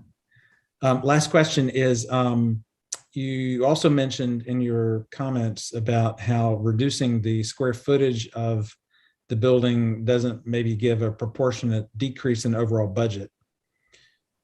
So is it possible to have some flexibility in the design so that as we get closer to the time to commit to building, that we maybe consider a 6,000 square foot building instead of a 7,000 square foot building to be able to do that? And the reason I asked that, despite you having just said that reducing the size of the building may not have the kind of impact that we think would happen, is that with inflation going where it is, especially in the construction business, that who knows how bad it could be in terms of cost increase once we start. I mean, it may get out of control. That your contingency budget may just be to offset the rising cost of construction.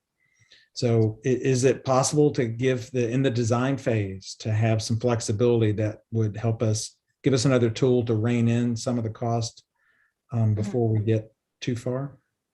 Yeah, that's a great question. I mean, really, the way that the process needs to work is we need to determine what needs to go in the building, right? Like, what is the use? Do we need a board meeting room? How many offices do we need? What department is going in there, right? And then that actually drives the size of the building more than the budget.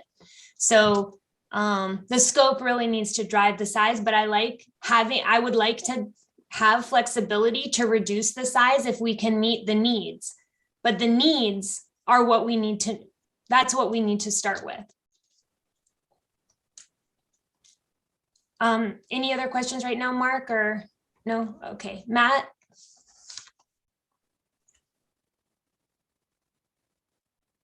Yeah, thank you. I think looking at your various scenarios, I think a lot of them make sense. I think that kind of where I am is, I'm okay adjusting the scope.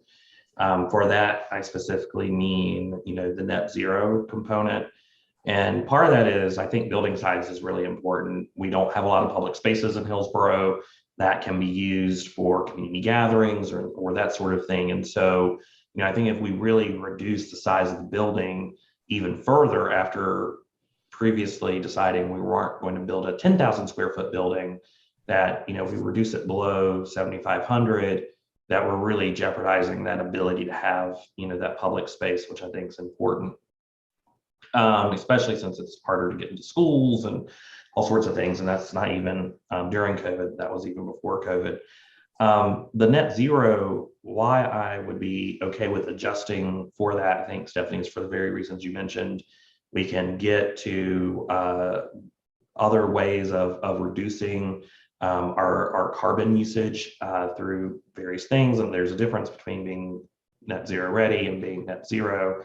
And I think that is very important. I think also I'm thinking globally about this. You know, this is to serve a train station to move people around our region and hopefully beyond North Carolina.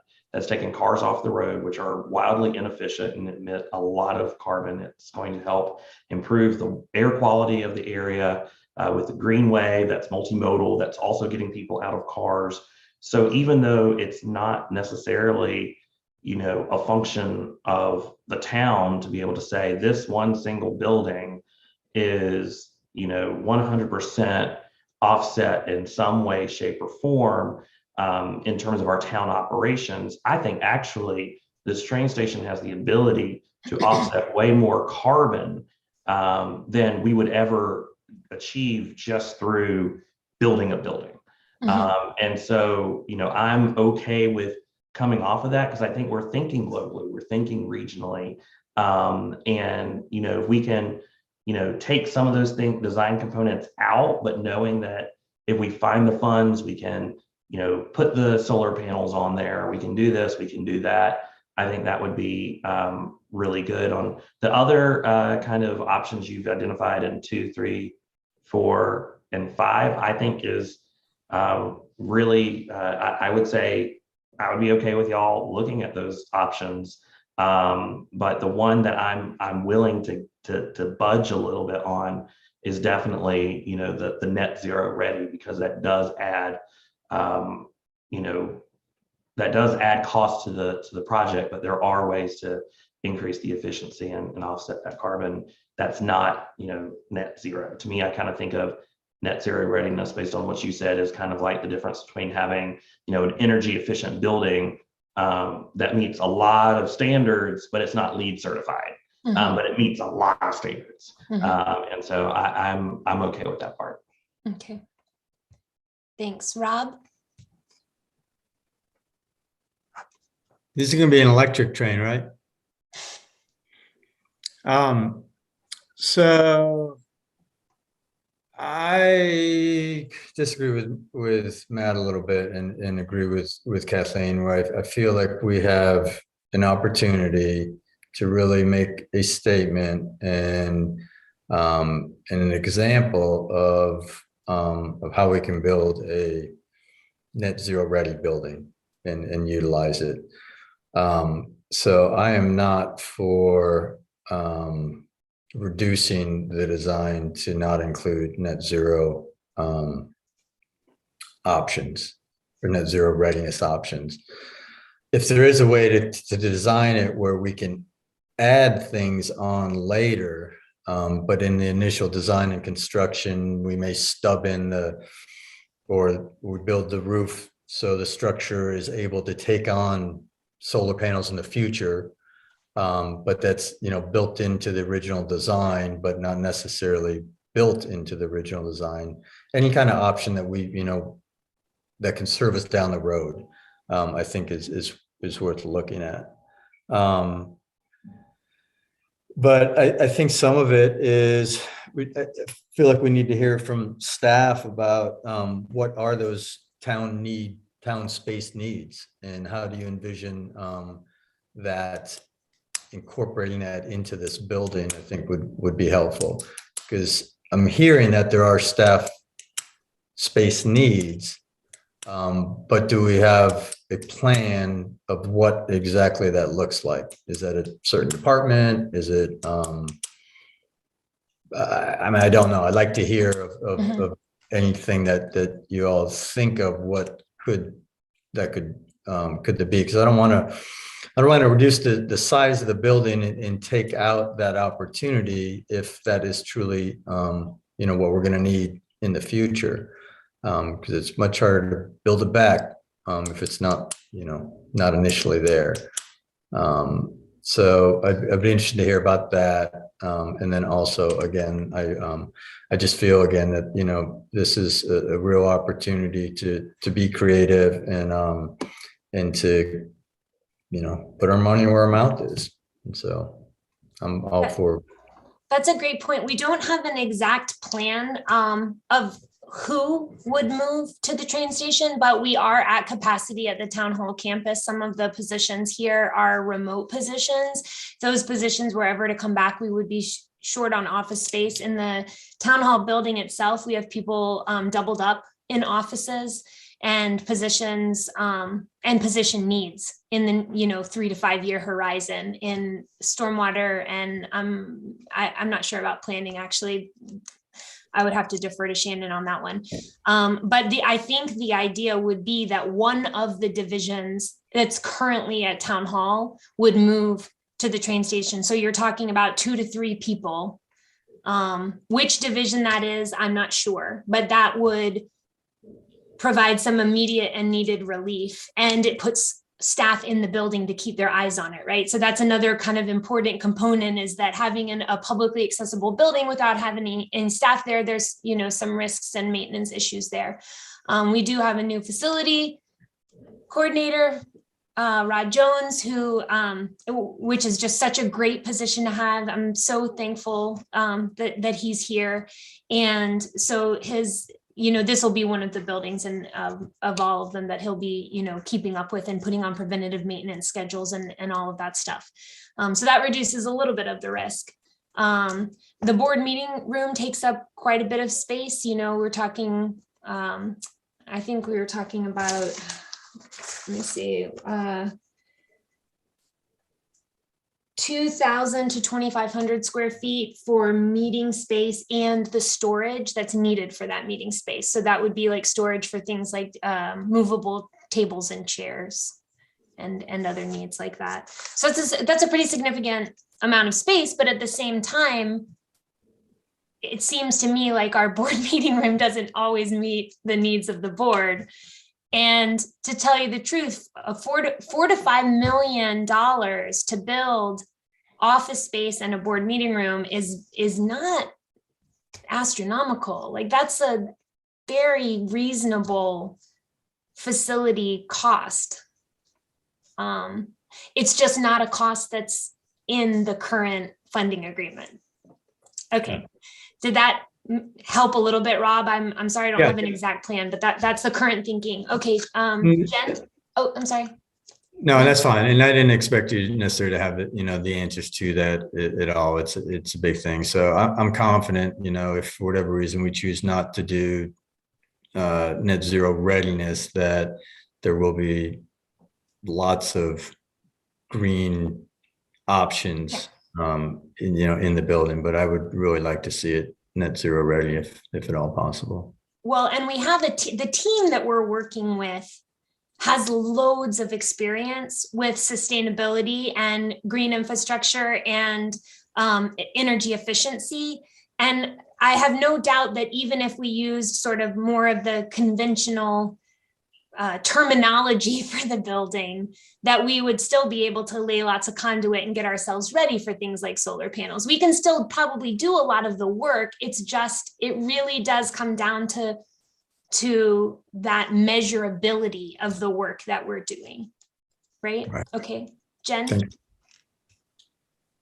Thank you, Stephanie. I just wanted to reflect back a little bit of the comments that I'm hearing since we're partway through our conversation, which is at the beginning of the discussion, you kind of gave us a sort of range of just go full ahead with what we had originally planned, and we're going to have to figure out how to pay for it, or scale it way back and let the $7 million, let the budget be the driver, or something in between. And I think what I'm really kind of hearing from folks is somewhere in between, with question about the official net zero naming. There's some question about that. I really appreciate all the comments that have been made about that. I think that what Matt said is really important, and I don't want to lose sight of that, about thinking about this as there's lots of components to this, but the train station is one very, very, very important piece of kind of long-term multimodal connectivity that will play this is the long-term visioning that I think we all get really excited about, and that we work towards it. And who knows if any of us will still be on the board when it actually happens, but that is such an important part of the sustainability of our community. And so just thank you, Matt, for highlighting that piece. And that makes me want to, I personally am not super attached to the net zero labeling, if that money can be better used in really getting us the scope of the building that the board really wants and that the town really needs, and incorporates a lot, all the things that have been said about these important sustainability elements. And so I think, Stephanie, if you also talked a little bit about and maybe this isn't a question you can answer at this time, so that's okay, but you talked about you gave us a reminder about how, maybe we might decide we want to find a way to really fund this fully in the scope that was originally laid out when we went, when you put the bid out, but also reminding us that we have these unfunded, things we were asking to be explored and designed for multimodal transportation that are not funded. And so can you talk a little bit about how you're thinking about just what those trade-offs might be? I think I just want to be sure we don't get ourselves in a corner that we can't get ourselves out of, and there's probably no guarantees there. But yeah, I think that's such an important point.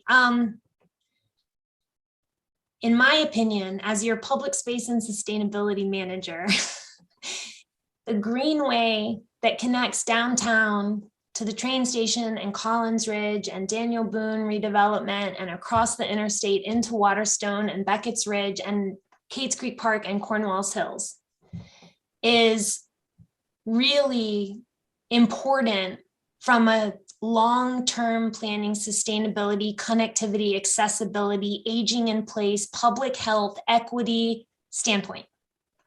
It is critical, and it's going to be expensive.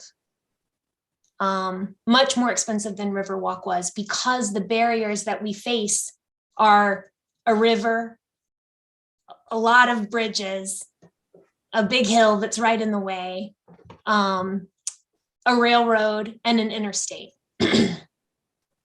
That's just to name a few.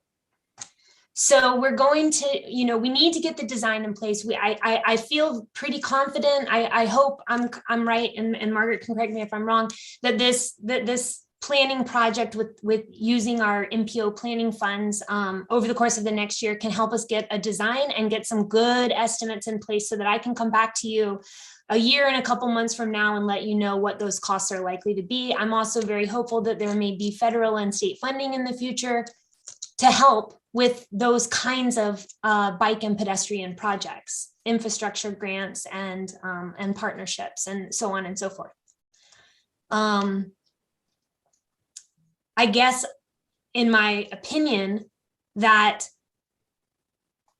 I would not want to see that us burn all of our capital or bonds or however it is that Eric puts these financial packages together on a net zero building, if that means I'm not going to be able to come back a year and a half from now and ask for $4 million for that bridge, right? That's kind of where I am. And so to relax the net zero language, to say to me, do as good as you can, right? Do the best you can, incorporate as much sustainability as you can.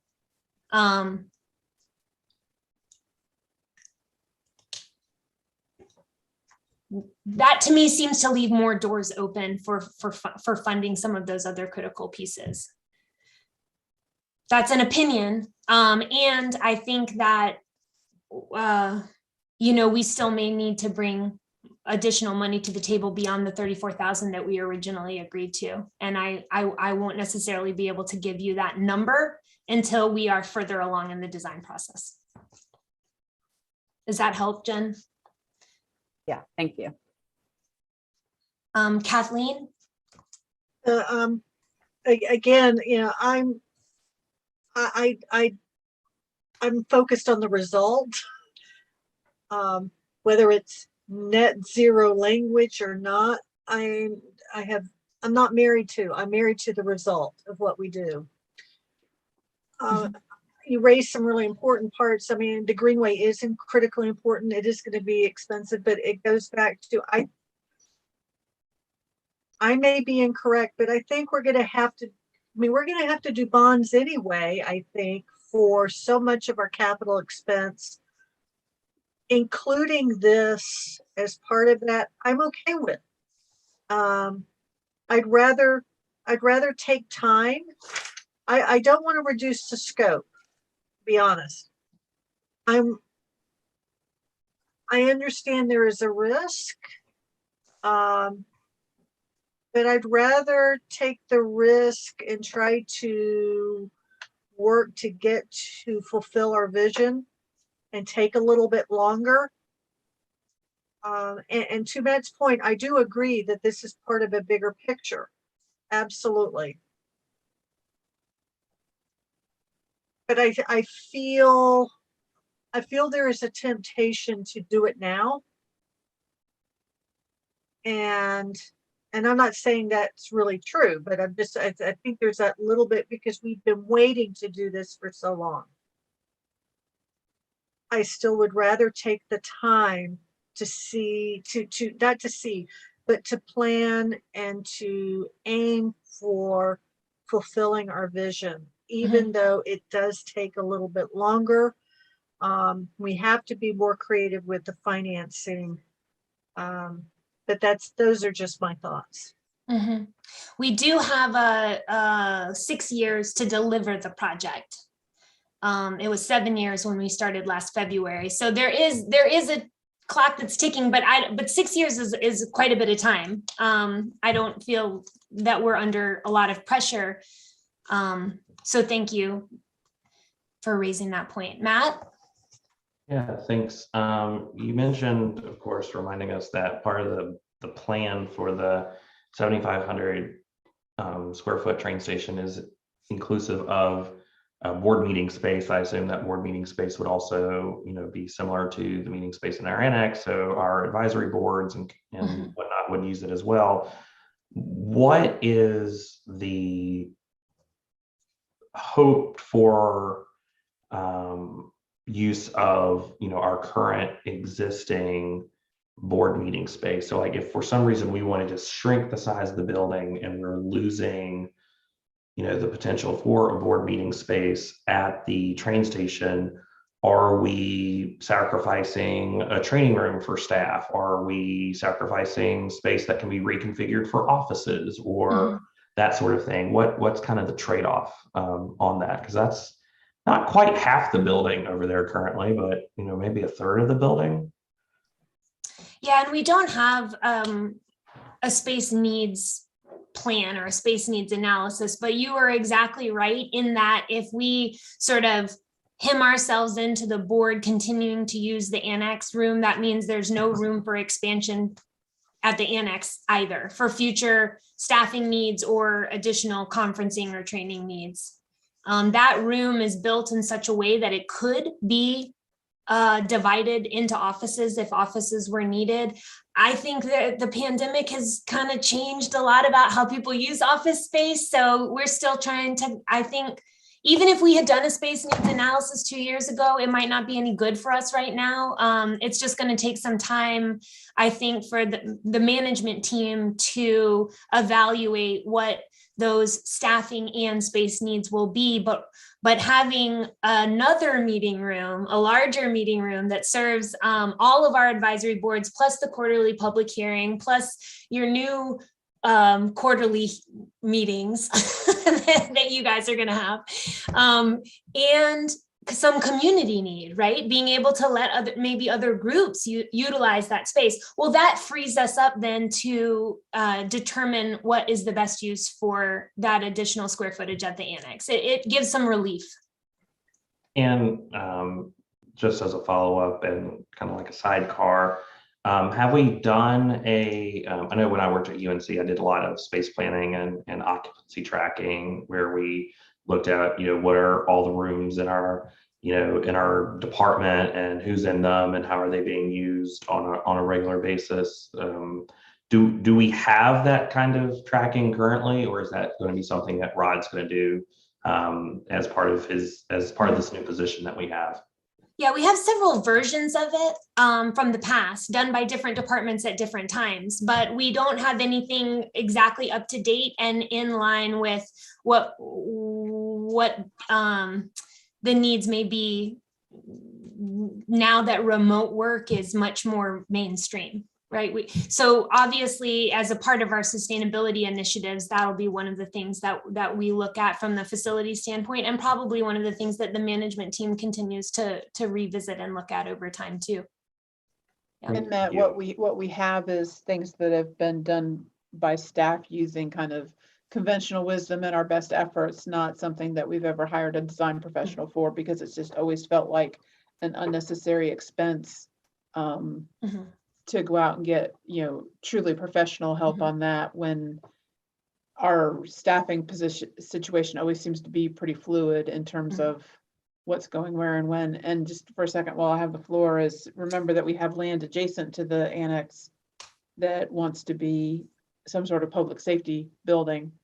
We had thought maybe that there would be training room in that building, but as we dig into that, and we haven't even started to design it, that may not be able to survive the process to facilitate the vehicles getting in and out of that building properly. So that's another use that we might want to put to the meeting room in the annex, is training for a wider spectrum of our employees. And the room that we currently use for training at 86 North is going to become public works offices. So we constantly keep taking these big spaces and cutting them up into smaller spaces. And so to have two options, allows for the possibility that maybe sometime we have 2 night meetings going on at once, or, any number of things, but having 2 sizable spaces available just feels pretty important to give us flexibility and options.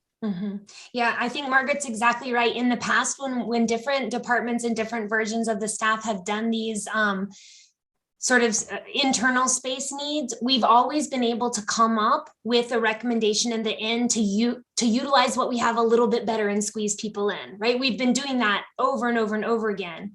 And I think we're getting to the point where building facilities is just necessary now. The town is growing. The staff numbers are growing and the needs are growing. That's right. I want to be mindful of your time and agenda, but I do think that we need like a real idea of consensus or some type of majority tonight. If there's any more questions, I'm happy to handle that, but maybe, I don't know, Jen, if you, oh, I'm sorry, go ahead, Matt. Well, yeah, I was just about to ask that question. So in your memo, you laid out some things that y'all will need to consider at some point for the purpose of the motion that will help you in the immediate term. Is it just tonight we need to decide if we want to raise that design fee from 800 to 880,000, or is there something more formal that you need beyond that for tonight? If we envision sticking to the original scope and including the phrase net zero or net zero ready at the end of this project, then we immediately need the manager to be authorized to sign a contract for $880,000 instead of 800. If that net zero readiness phrase isn't attached, that will bring the cost of this project down. And I can't say exactly how much the rest of the scope will be affected. If you say you can only spend $7 million, rewrite the whole scope, then that's what I need to know tonight. If you are, it sounds to me like the board members individually are willing to direct us to find additional funding to mostly accomplish the scope that was laid out before, which I guess I would maybe turn to Margaret or Eric in terms of what exact language or motion that you guys feel like needs to happen tonight. I'll just jump in and say, Matt, do you still have your hand up that you want to, why don't you go? Okay. You can, So- you certainly can have the floor. Absolutely. What I'm hearing is that there seems to be a willingness from the board to maintain the scope as it was written, with the understanding that we push as close to net zero readiness as we can without attaching that tag to it. And that we proceed with an authorization to, I would still ask just because we sort of need a decision tonight, to authorize the manager to sign the contract for design not to exceed $880,000, knowing that it might be less. Now that we have that subtle difference between scope budget, now we're taking scope minus a little bit rather than scope. Allow us to move forward. We can always cut things before we go to final design or construction that address the construction tag that we have to pay at the back end. So you're not necessarily committing to that extra construction cost tonight, but you're giving us the direction to get as close to the original scope and net zero ready as we can without being able to put that label on it. Yeah, and I would then thank you, Margaret, for getting that out. You're so good at that. You're so good. Well, see, I'm not talking. I'm able to sit over here and be listening and processing and then spitting it out. So thank you. And with that, what Margaret calls a subtle change and what I call is an astronomically large change in backing off from that net zero phrasing, I would go back and to renegotiate the design fees over the course of the next month. So I don't know exactly how much the design budget would change. It will likely come down, but having that extra authorization just means we don't have to be back up in front of you a month from now. Matt? Well, unless Rob has a question, I'm actually happy to make a motion, but I'll defer to Rob. Quick question. So that 80,000 includes contingency, or do you still need money for the contingency? No, that 80,000 is just additional authorization for Eric to sign a design contract that exceeds the original amount that we told you it would cost. It has nothing to do with construction costs and it has nothing to do with contingency. Yeah.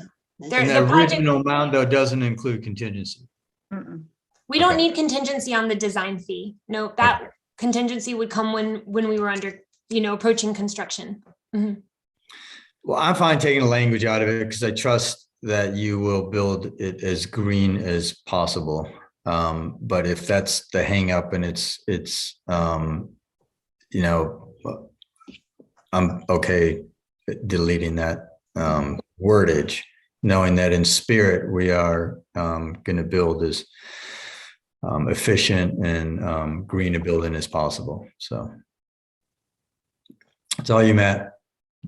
Great. Then I would make a motion that we authorize the manager to negotiate a design contract with Clearscapes. I think I got the company right. Up to the amount of $880,000, and that we remove the word net zero from that scope, but with the understanding that it's the expectation of this board to staff that we want to get this building as close to energy efficient and net zero as possible, even though it's not in the scope. And I second that. Got a motion made by Matt and a second by Kathleen. Is there any more discussion? Hearing and seeing none, we can roll call the vote. Commissioner Bell, Aye. Commissioner English, Hi.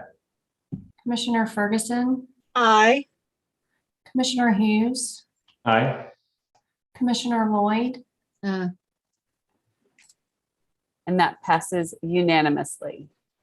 Thank you so much, Stephanie, for walking us through this and all the work that's gone into it. Thank you also, Margaret, and really, really great questions. I know that we're all trying to, it's a challenging road to go down when you don't, have $100 bills stuffed in your pockets.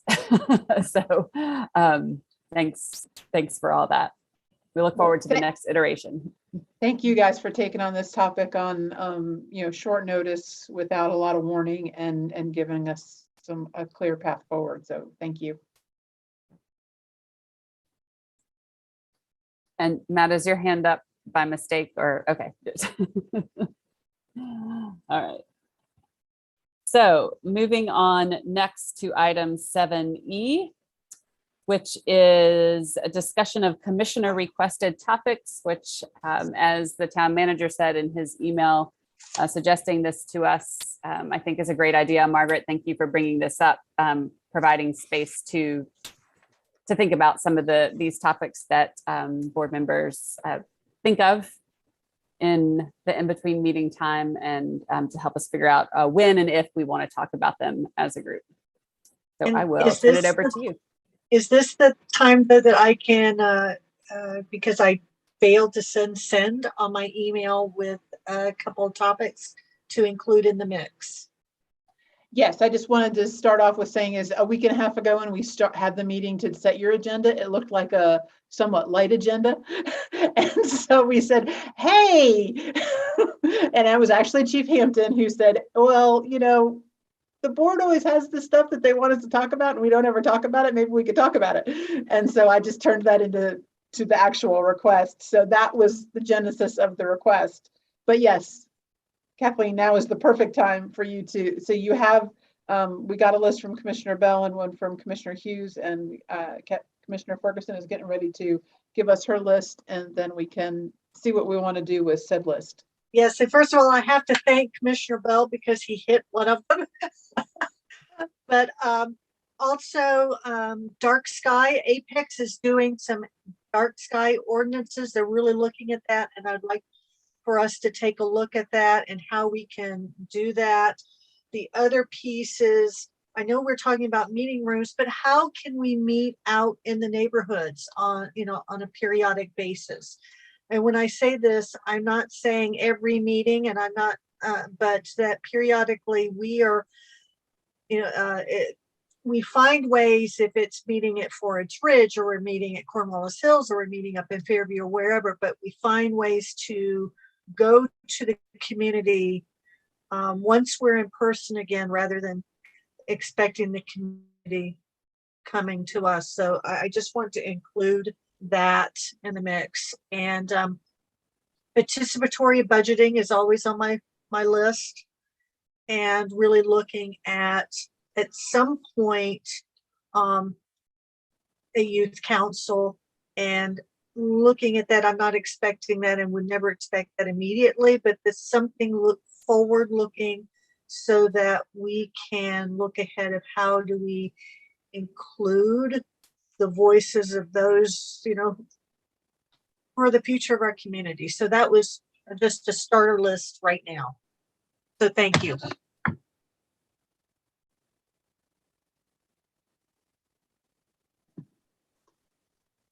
So I guess my question to the board would be, is the list clear enough that people seem to understand? And I see Rob has his hand up, so maybe he has a list now.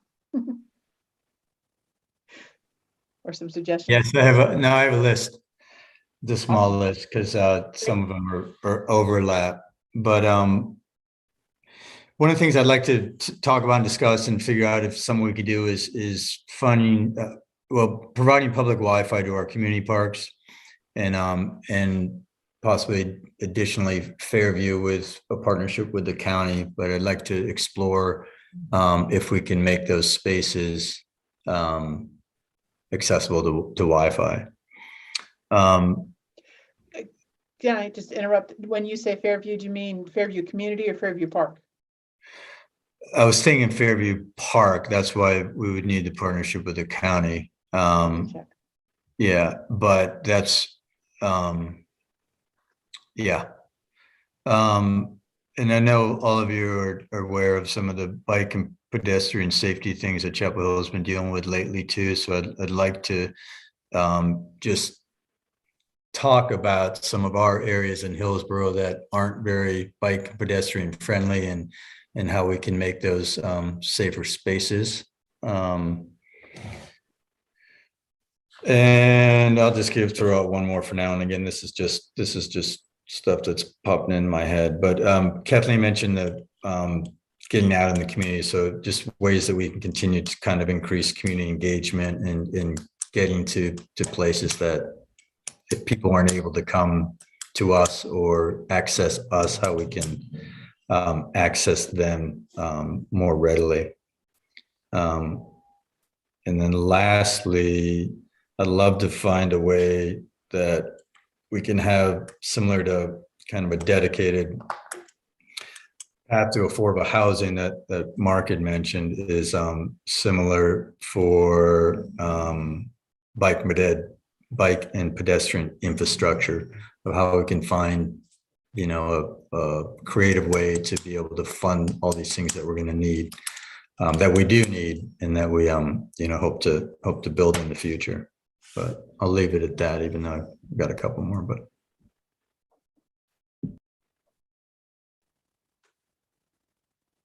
Okay, Matt, I see your hand up. Yes, I thought I truncated this list a little bit further, or when I sent it over, but definitely some, I think maybe one's definitely heavier hitting than the others. Definitely on the decriminalization of the penalties. I know there's some legislation that impacts that as well, so it'd be good to probably, you know, tackle that. I'm not sure if that legislation was effective immediately regarding some decriminalization of local ordinances, but I think it'd be good to tackle that. Definitely revisiting the code of ethics. I think about this time last year, we gave some really good feedback to staff. Definitely would like to see that come up before the end of the year. Broadcast meetings, that'll probably be an ongoing kind of conversation. Will be interesting to see at what point we need to resume in-person meetings. I know a lot of governors around the country are loosening up some of their executive orders, and I'm not sure whether that bodes for us and when, but probably be good to talk about that. Bios, I think that came up during our, if not our organizational meeting, then the one after, what we would like to see on the website. So I think that'd be good to revisit those sort of that have, you know, Catherine come back to us and talk about what that might look like. And then the searchable database of emails, I thought was a good idea. I stumbled across the county depository. They do that through a Google group that's just kind of searchable. So it might not be a heavy lift, but maybe that's something that Catherine and Jonathan might be able to, you know, help advise us how easy that is. I know we use Outlook, so that might be a little bit different than what's available, but maybe whenever we bring Catherine for the bios, we could probably also talk about the searchable database, but something that's kind of not ongoing, that requires staff maintenance and that sort of thing. So those are the ones I was thinking of. I think the contracts and the you know, firearm regulation, that's heavier lifts, and I don't necessarily think those are you know, pressing, but the others would be maybe a little bit more low-hanging fruit to talk about.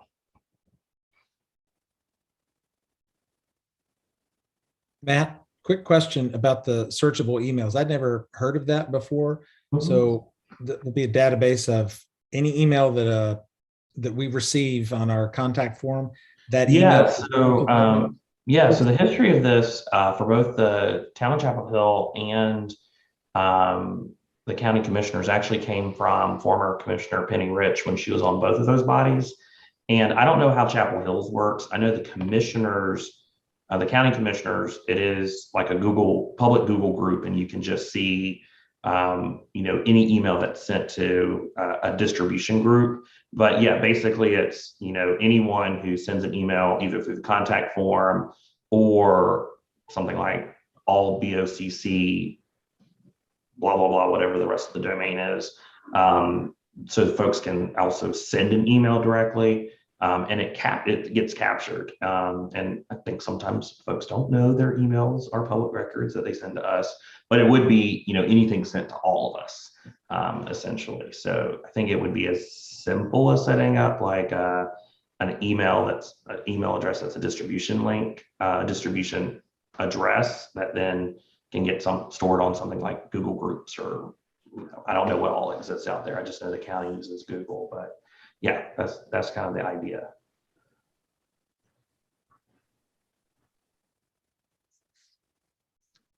So are there any other questions along that line where somebody needs more understanding of what a board member is requesting? No, but thank you, Rob, on the Wi-Fi, because I had meant to do that and spaced. Thank you.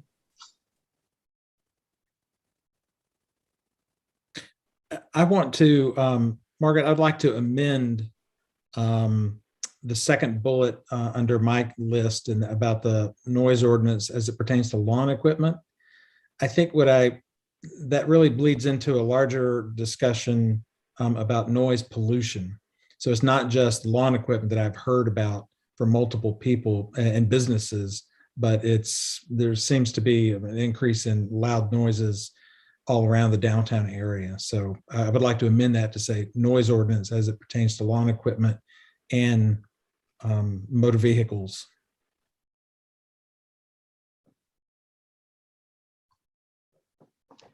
Okay, Matt. Well, piggyback off of Commissioner Bell a little bit. I'm also interested in just how the noise ordinance is working. I think we put the new noise ordinance in, what was that, right around April 15th or so of last year. So we're coming up on the 1 year mark. So I'd be interested to see like what's been the impact, how many calls are out there, have we given any citations or anything? I think it'd just be nice to just kind of take a temperature check to see, is it good? How does the chief feel about that? And, just kind of get an update as part of the larger conversation as well. Jen? I realize that I'm not necessarily a commissioner, but there are a couple things that that I think really are probably going to be part of our conversations as we move through the comprehensive sustainability plan. So I don't know that these are separate conversations, but one of them is I believe that when we made our allowance for accessory dwelling units, there were a couple of things around there that we thought, well, let's see how this works. And then we'll come back and visit it as far as like the parking spaces, I think, and maybe some of the setbacks. I don't really quite remember. But that was just something I was interested in just hearing. And like I said, it's fine if it's part of a discussion about, with the sustainability plan and how we're thinking about infill and things like that, but just how that is working for people. So you mean like a status report on what we're seeing about ADUs and whether we're seeing more or anything like that? Okay. Yeah. Sorry. And just what we're hearing from people. And I had one other thing, but I think I'm just going to leave it to the side for now.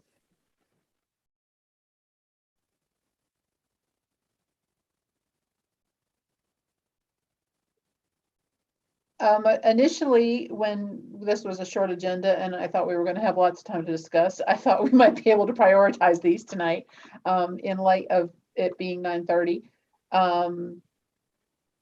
Maybe an alternative suggestion would be for us to figure out which staff member these would all fall to and give us maybe some time to get an impression of what the energy level might be and report back.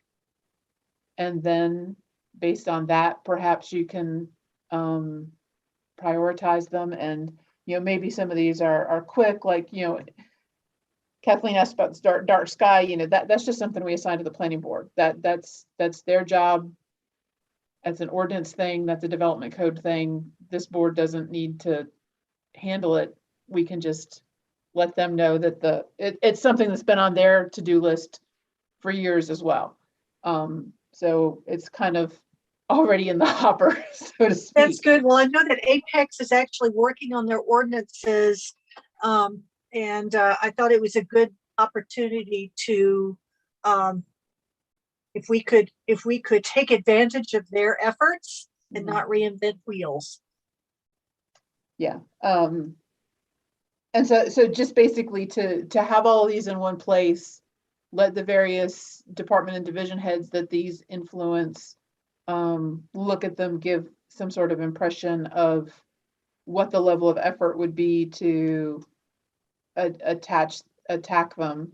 And then we could talk about when there might be space in everybody's schedule to work on them. Is that a reasonable, since I'm speaking for all the department heads who aren't here and not available, I'll just assign a bunch of work to people.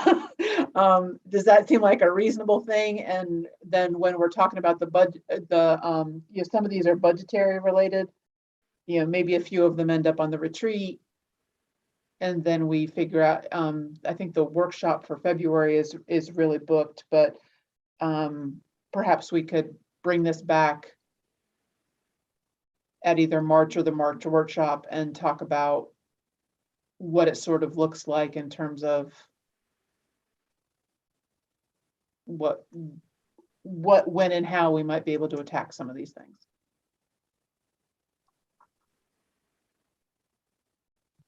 Eric's being awful quiet.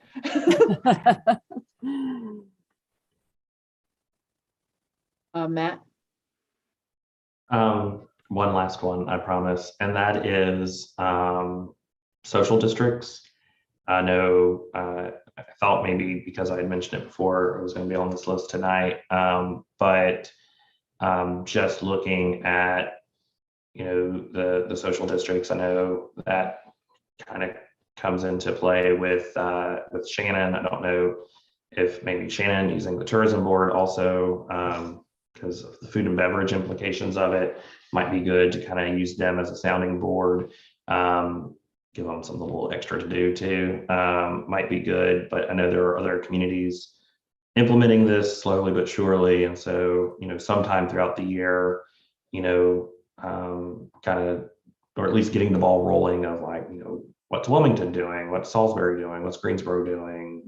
What's Chapel Hill not doing? I think it's pretty obvious why Chapel Hill would not do this, but that way we can kind of assess as a board if this is something we want to do. And I know it'll be a big deal because sidewalk dining was a pretty big deal, generating a lot of conversation and interest. I think this would as well, but I would put that I would put that somewhere on the list. It's something I'm definitely being asked about as folks are hearing about it. It's getting in the press, that kind of thing. Like, can we do that in Hillsborough? Is it possible? That kind of thing. So. Yeah, and I guess we didn't put it on the list, but we talked about it in the email, and by de facto, it was meant to still be on the list. Okay. as staff's impression of the way to handle that is to wait and see for Asheville, Raleigh, Greensboro, a few of those places to actually roll out what they're going to do so that we can learn from them. And then once we see that it's been implemented a couple of places, then talk about what it might look like in Hillsborough. So still on the list. Okay, It just great. didn't show up on the list. So we can fix that as I generate a real list and write up all these topics with a brief paragraph and who they might get assigned to Cool. Sounds and good to bring it me. back Thank at you. a future meeting. Does that work for folks?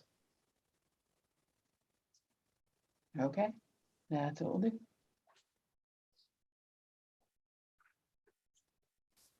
Thank you, Margaret, and thanks everyone for your lists. Okay, moving on to our next item, which is hot topics for the work session coming up later this month. Go ahead, Eric.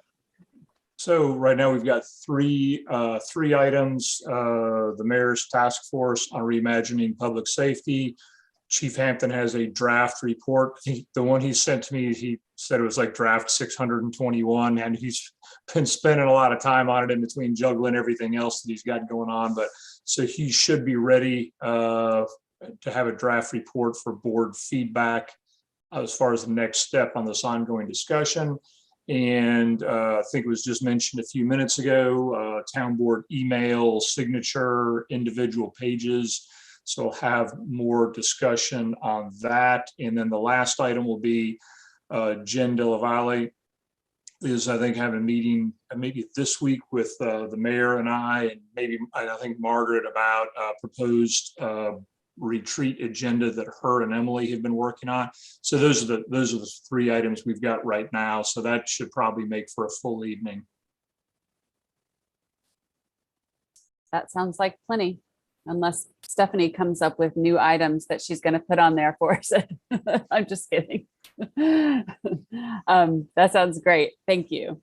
And I know folks are looking forward to that, to the task force report. And I'm just so appreciative of all the work that Chief Hampton has already put into that. And we'll let the task force members know that that's going to be on the agenda so that they can join us that night. All right. Updates. Evelyn, do you have any updates? No, I don't. All right. Rob, do you have any updates? I got a quick swag one, and Matt, let me know if I leave anything out. So I think most of you are aware that University Mall is going under redevelopment, so they are going to lose that recycling site there at the end of May. It was supposed to end in January, and they reached out to them and they said they would extend it through the end of May, but Orange County is looking for alternative sites to replace that because it's a fairly busy site at University Mall or University Place. They also lost one to the old Food Line in Carborough, so they're kind of down to, will be down to community recycling sites in another couple months.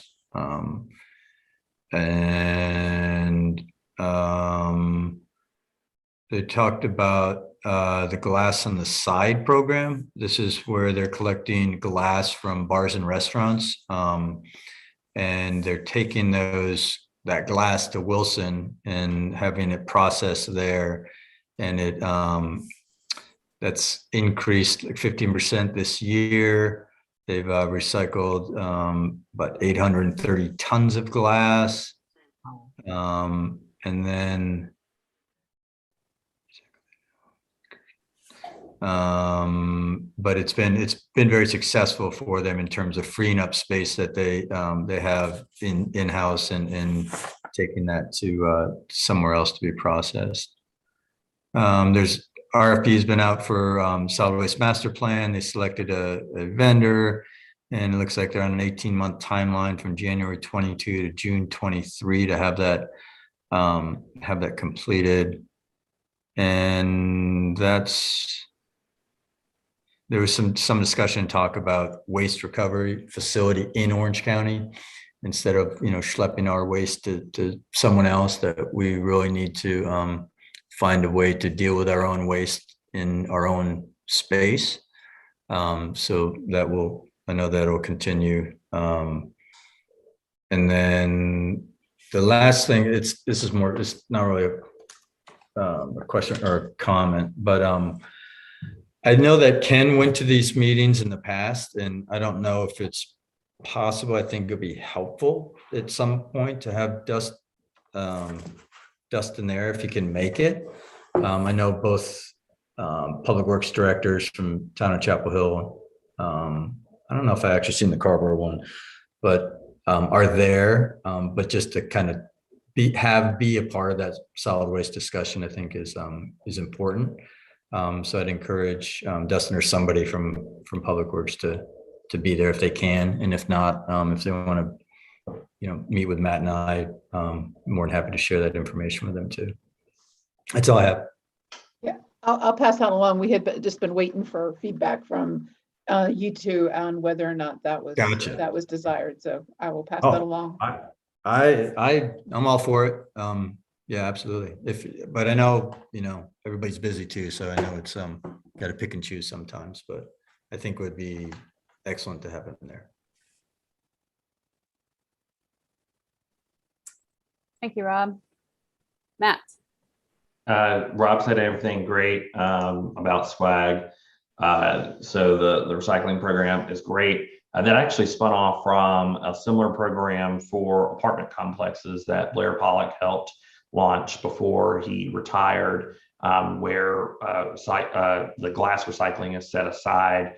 It's more valuable, and it's been great, greatly received also with the restaurants. The other thing we talked about, staffing, how difficult it is through retirements and just the job market, how hard it is to staff at solid waste and just in many of our jurisdictions.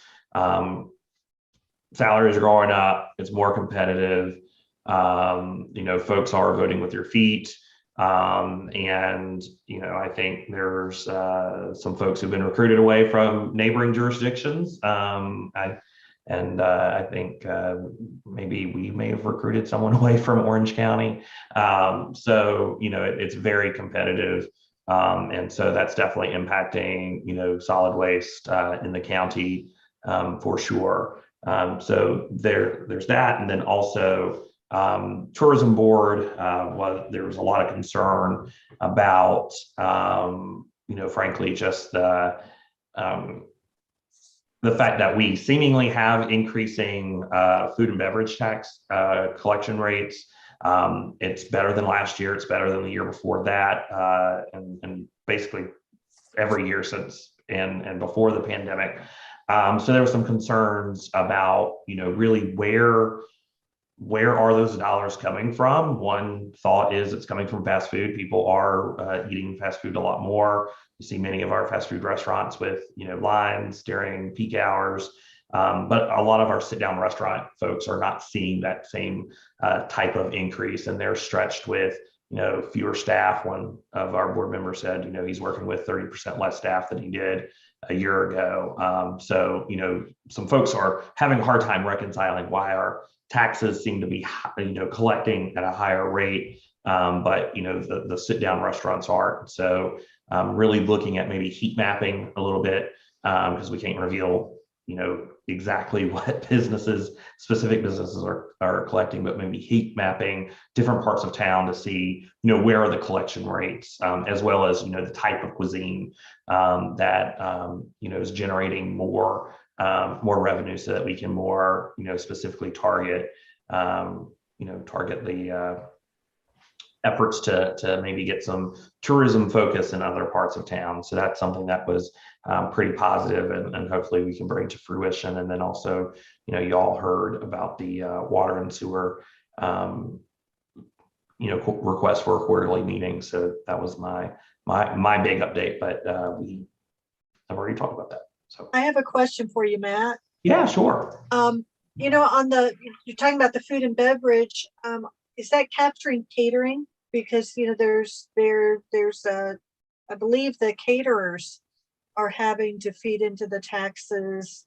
So are y'all taking that into consideration? That's a good question. And I wish I had thought about that as well when I talked to Shannon earlier today. I didn't know it was her day off. So kudos to her for, being willing to talk with me about that. But we haven't thought about that. One thing I did think about were, meal delivery services, if that's contributing somehow to increase collections, not knowing, really, if I order something in Hillsborough, but it's from a restaurant in Carborough, are they taxing the destination? Is there basically, are there interfaces that smart like Amazon is? It's not where you buy the product, it's where it's shipped to. So Shannon's going to be looking into that. I can tell you on the meal delivery services, it's taxed just normal sales tax.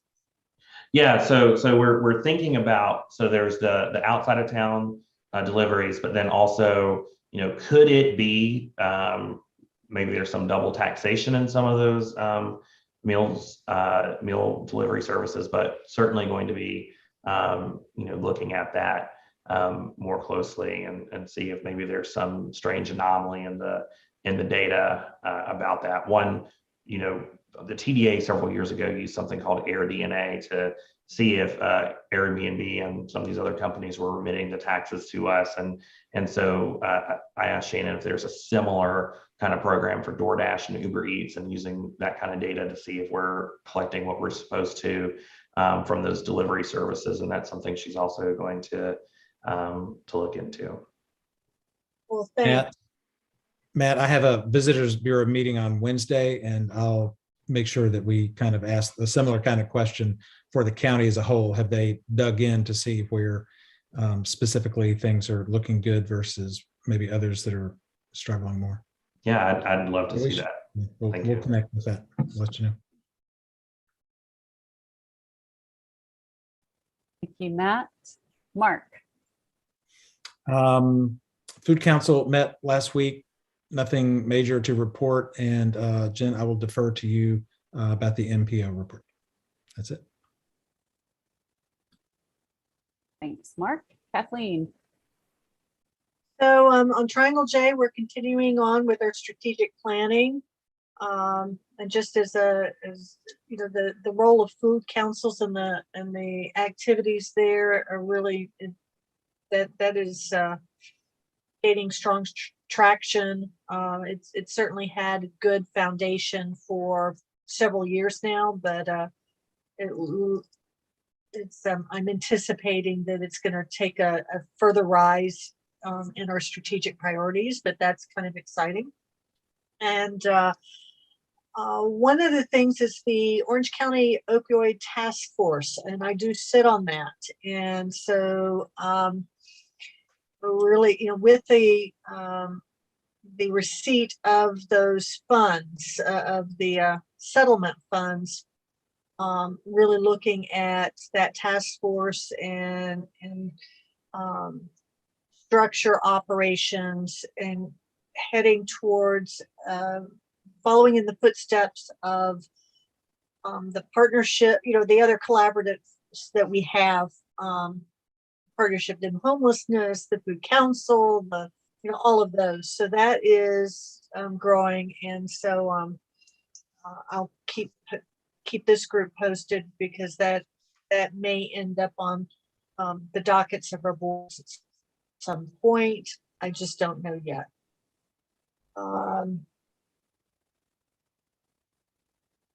Housing Collaborative, we continue to meet, and again, we're really looking at on one hand, at a county level, county-wide level, how we collaborate together. I don't really have anything to report yet, but I'm really excited about the work that we're doing there. And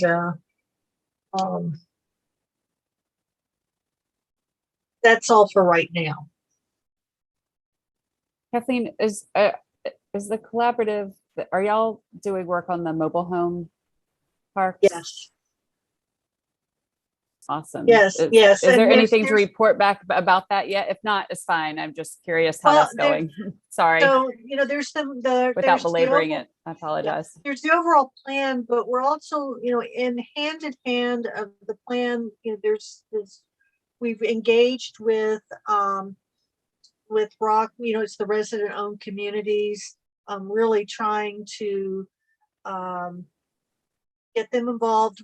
The big topic is the right of first refusal, and to give residents that the right, and where can we hit the most leverage of instituting that legislatively, and I anticipate that's going to be at all levels of government where we recommend that, and that's something that I anticipate will probably hit this board. It is something that I'm taking at the regional level through the COG and through the league, so that we can get some, greater tools to give our mobile home residents greater agency in where they live. Thank you. Appreciate that. All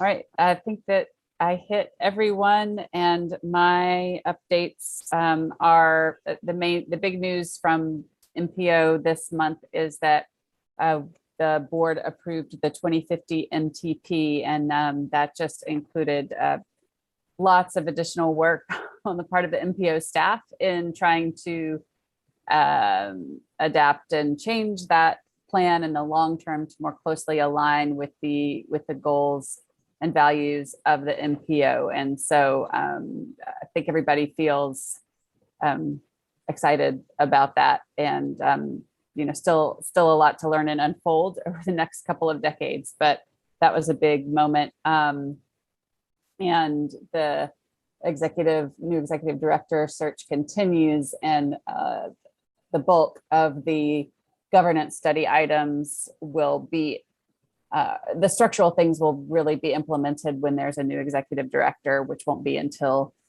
early summer. So, but there's some low-hanging fruit that might happen, that will happen in addition, that should be helpful in terms of how things face the public and the relationship between the board members and the MPO staff. Then some other unfortunate news is that the trip that y'all may remember approving a budget item on for me to go to on this trip to South Florida that's being organized by Research Triangle Authority. It was postponed because of the Omicron outbreak, and then the rescheduled time is not one that's going to work for me. So I'm not going to be attending that venture, but there will be a couple other members from MPO going. So I expect a full, it'll be a good report back, but that was a disappointment. Then I also just wanted to mention that the county transit plan is seeking public input right now. I think, Mark, is that till early March, somewhere around in there? Yes, and if you have not seen the advertisements for that, I'm happy to connect you, or I'll just send out that announcement to everybody for you to be able to have some input and share with whoever you need to. Awesome, thank you. And then I also just wanted to mention that NCDOT is asking for public input on the state bike routes map.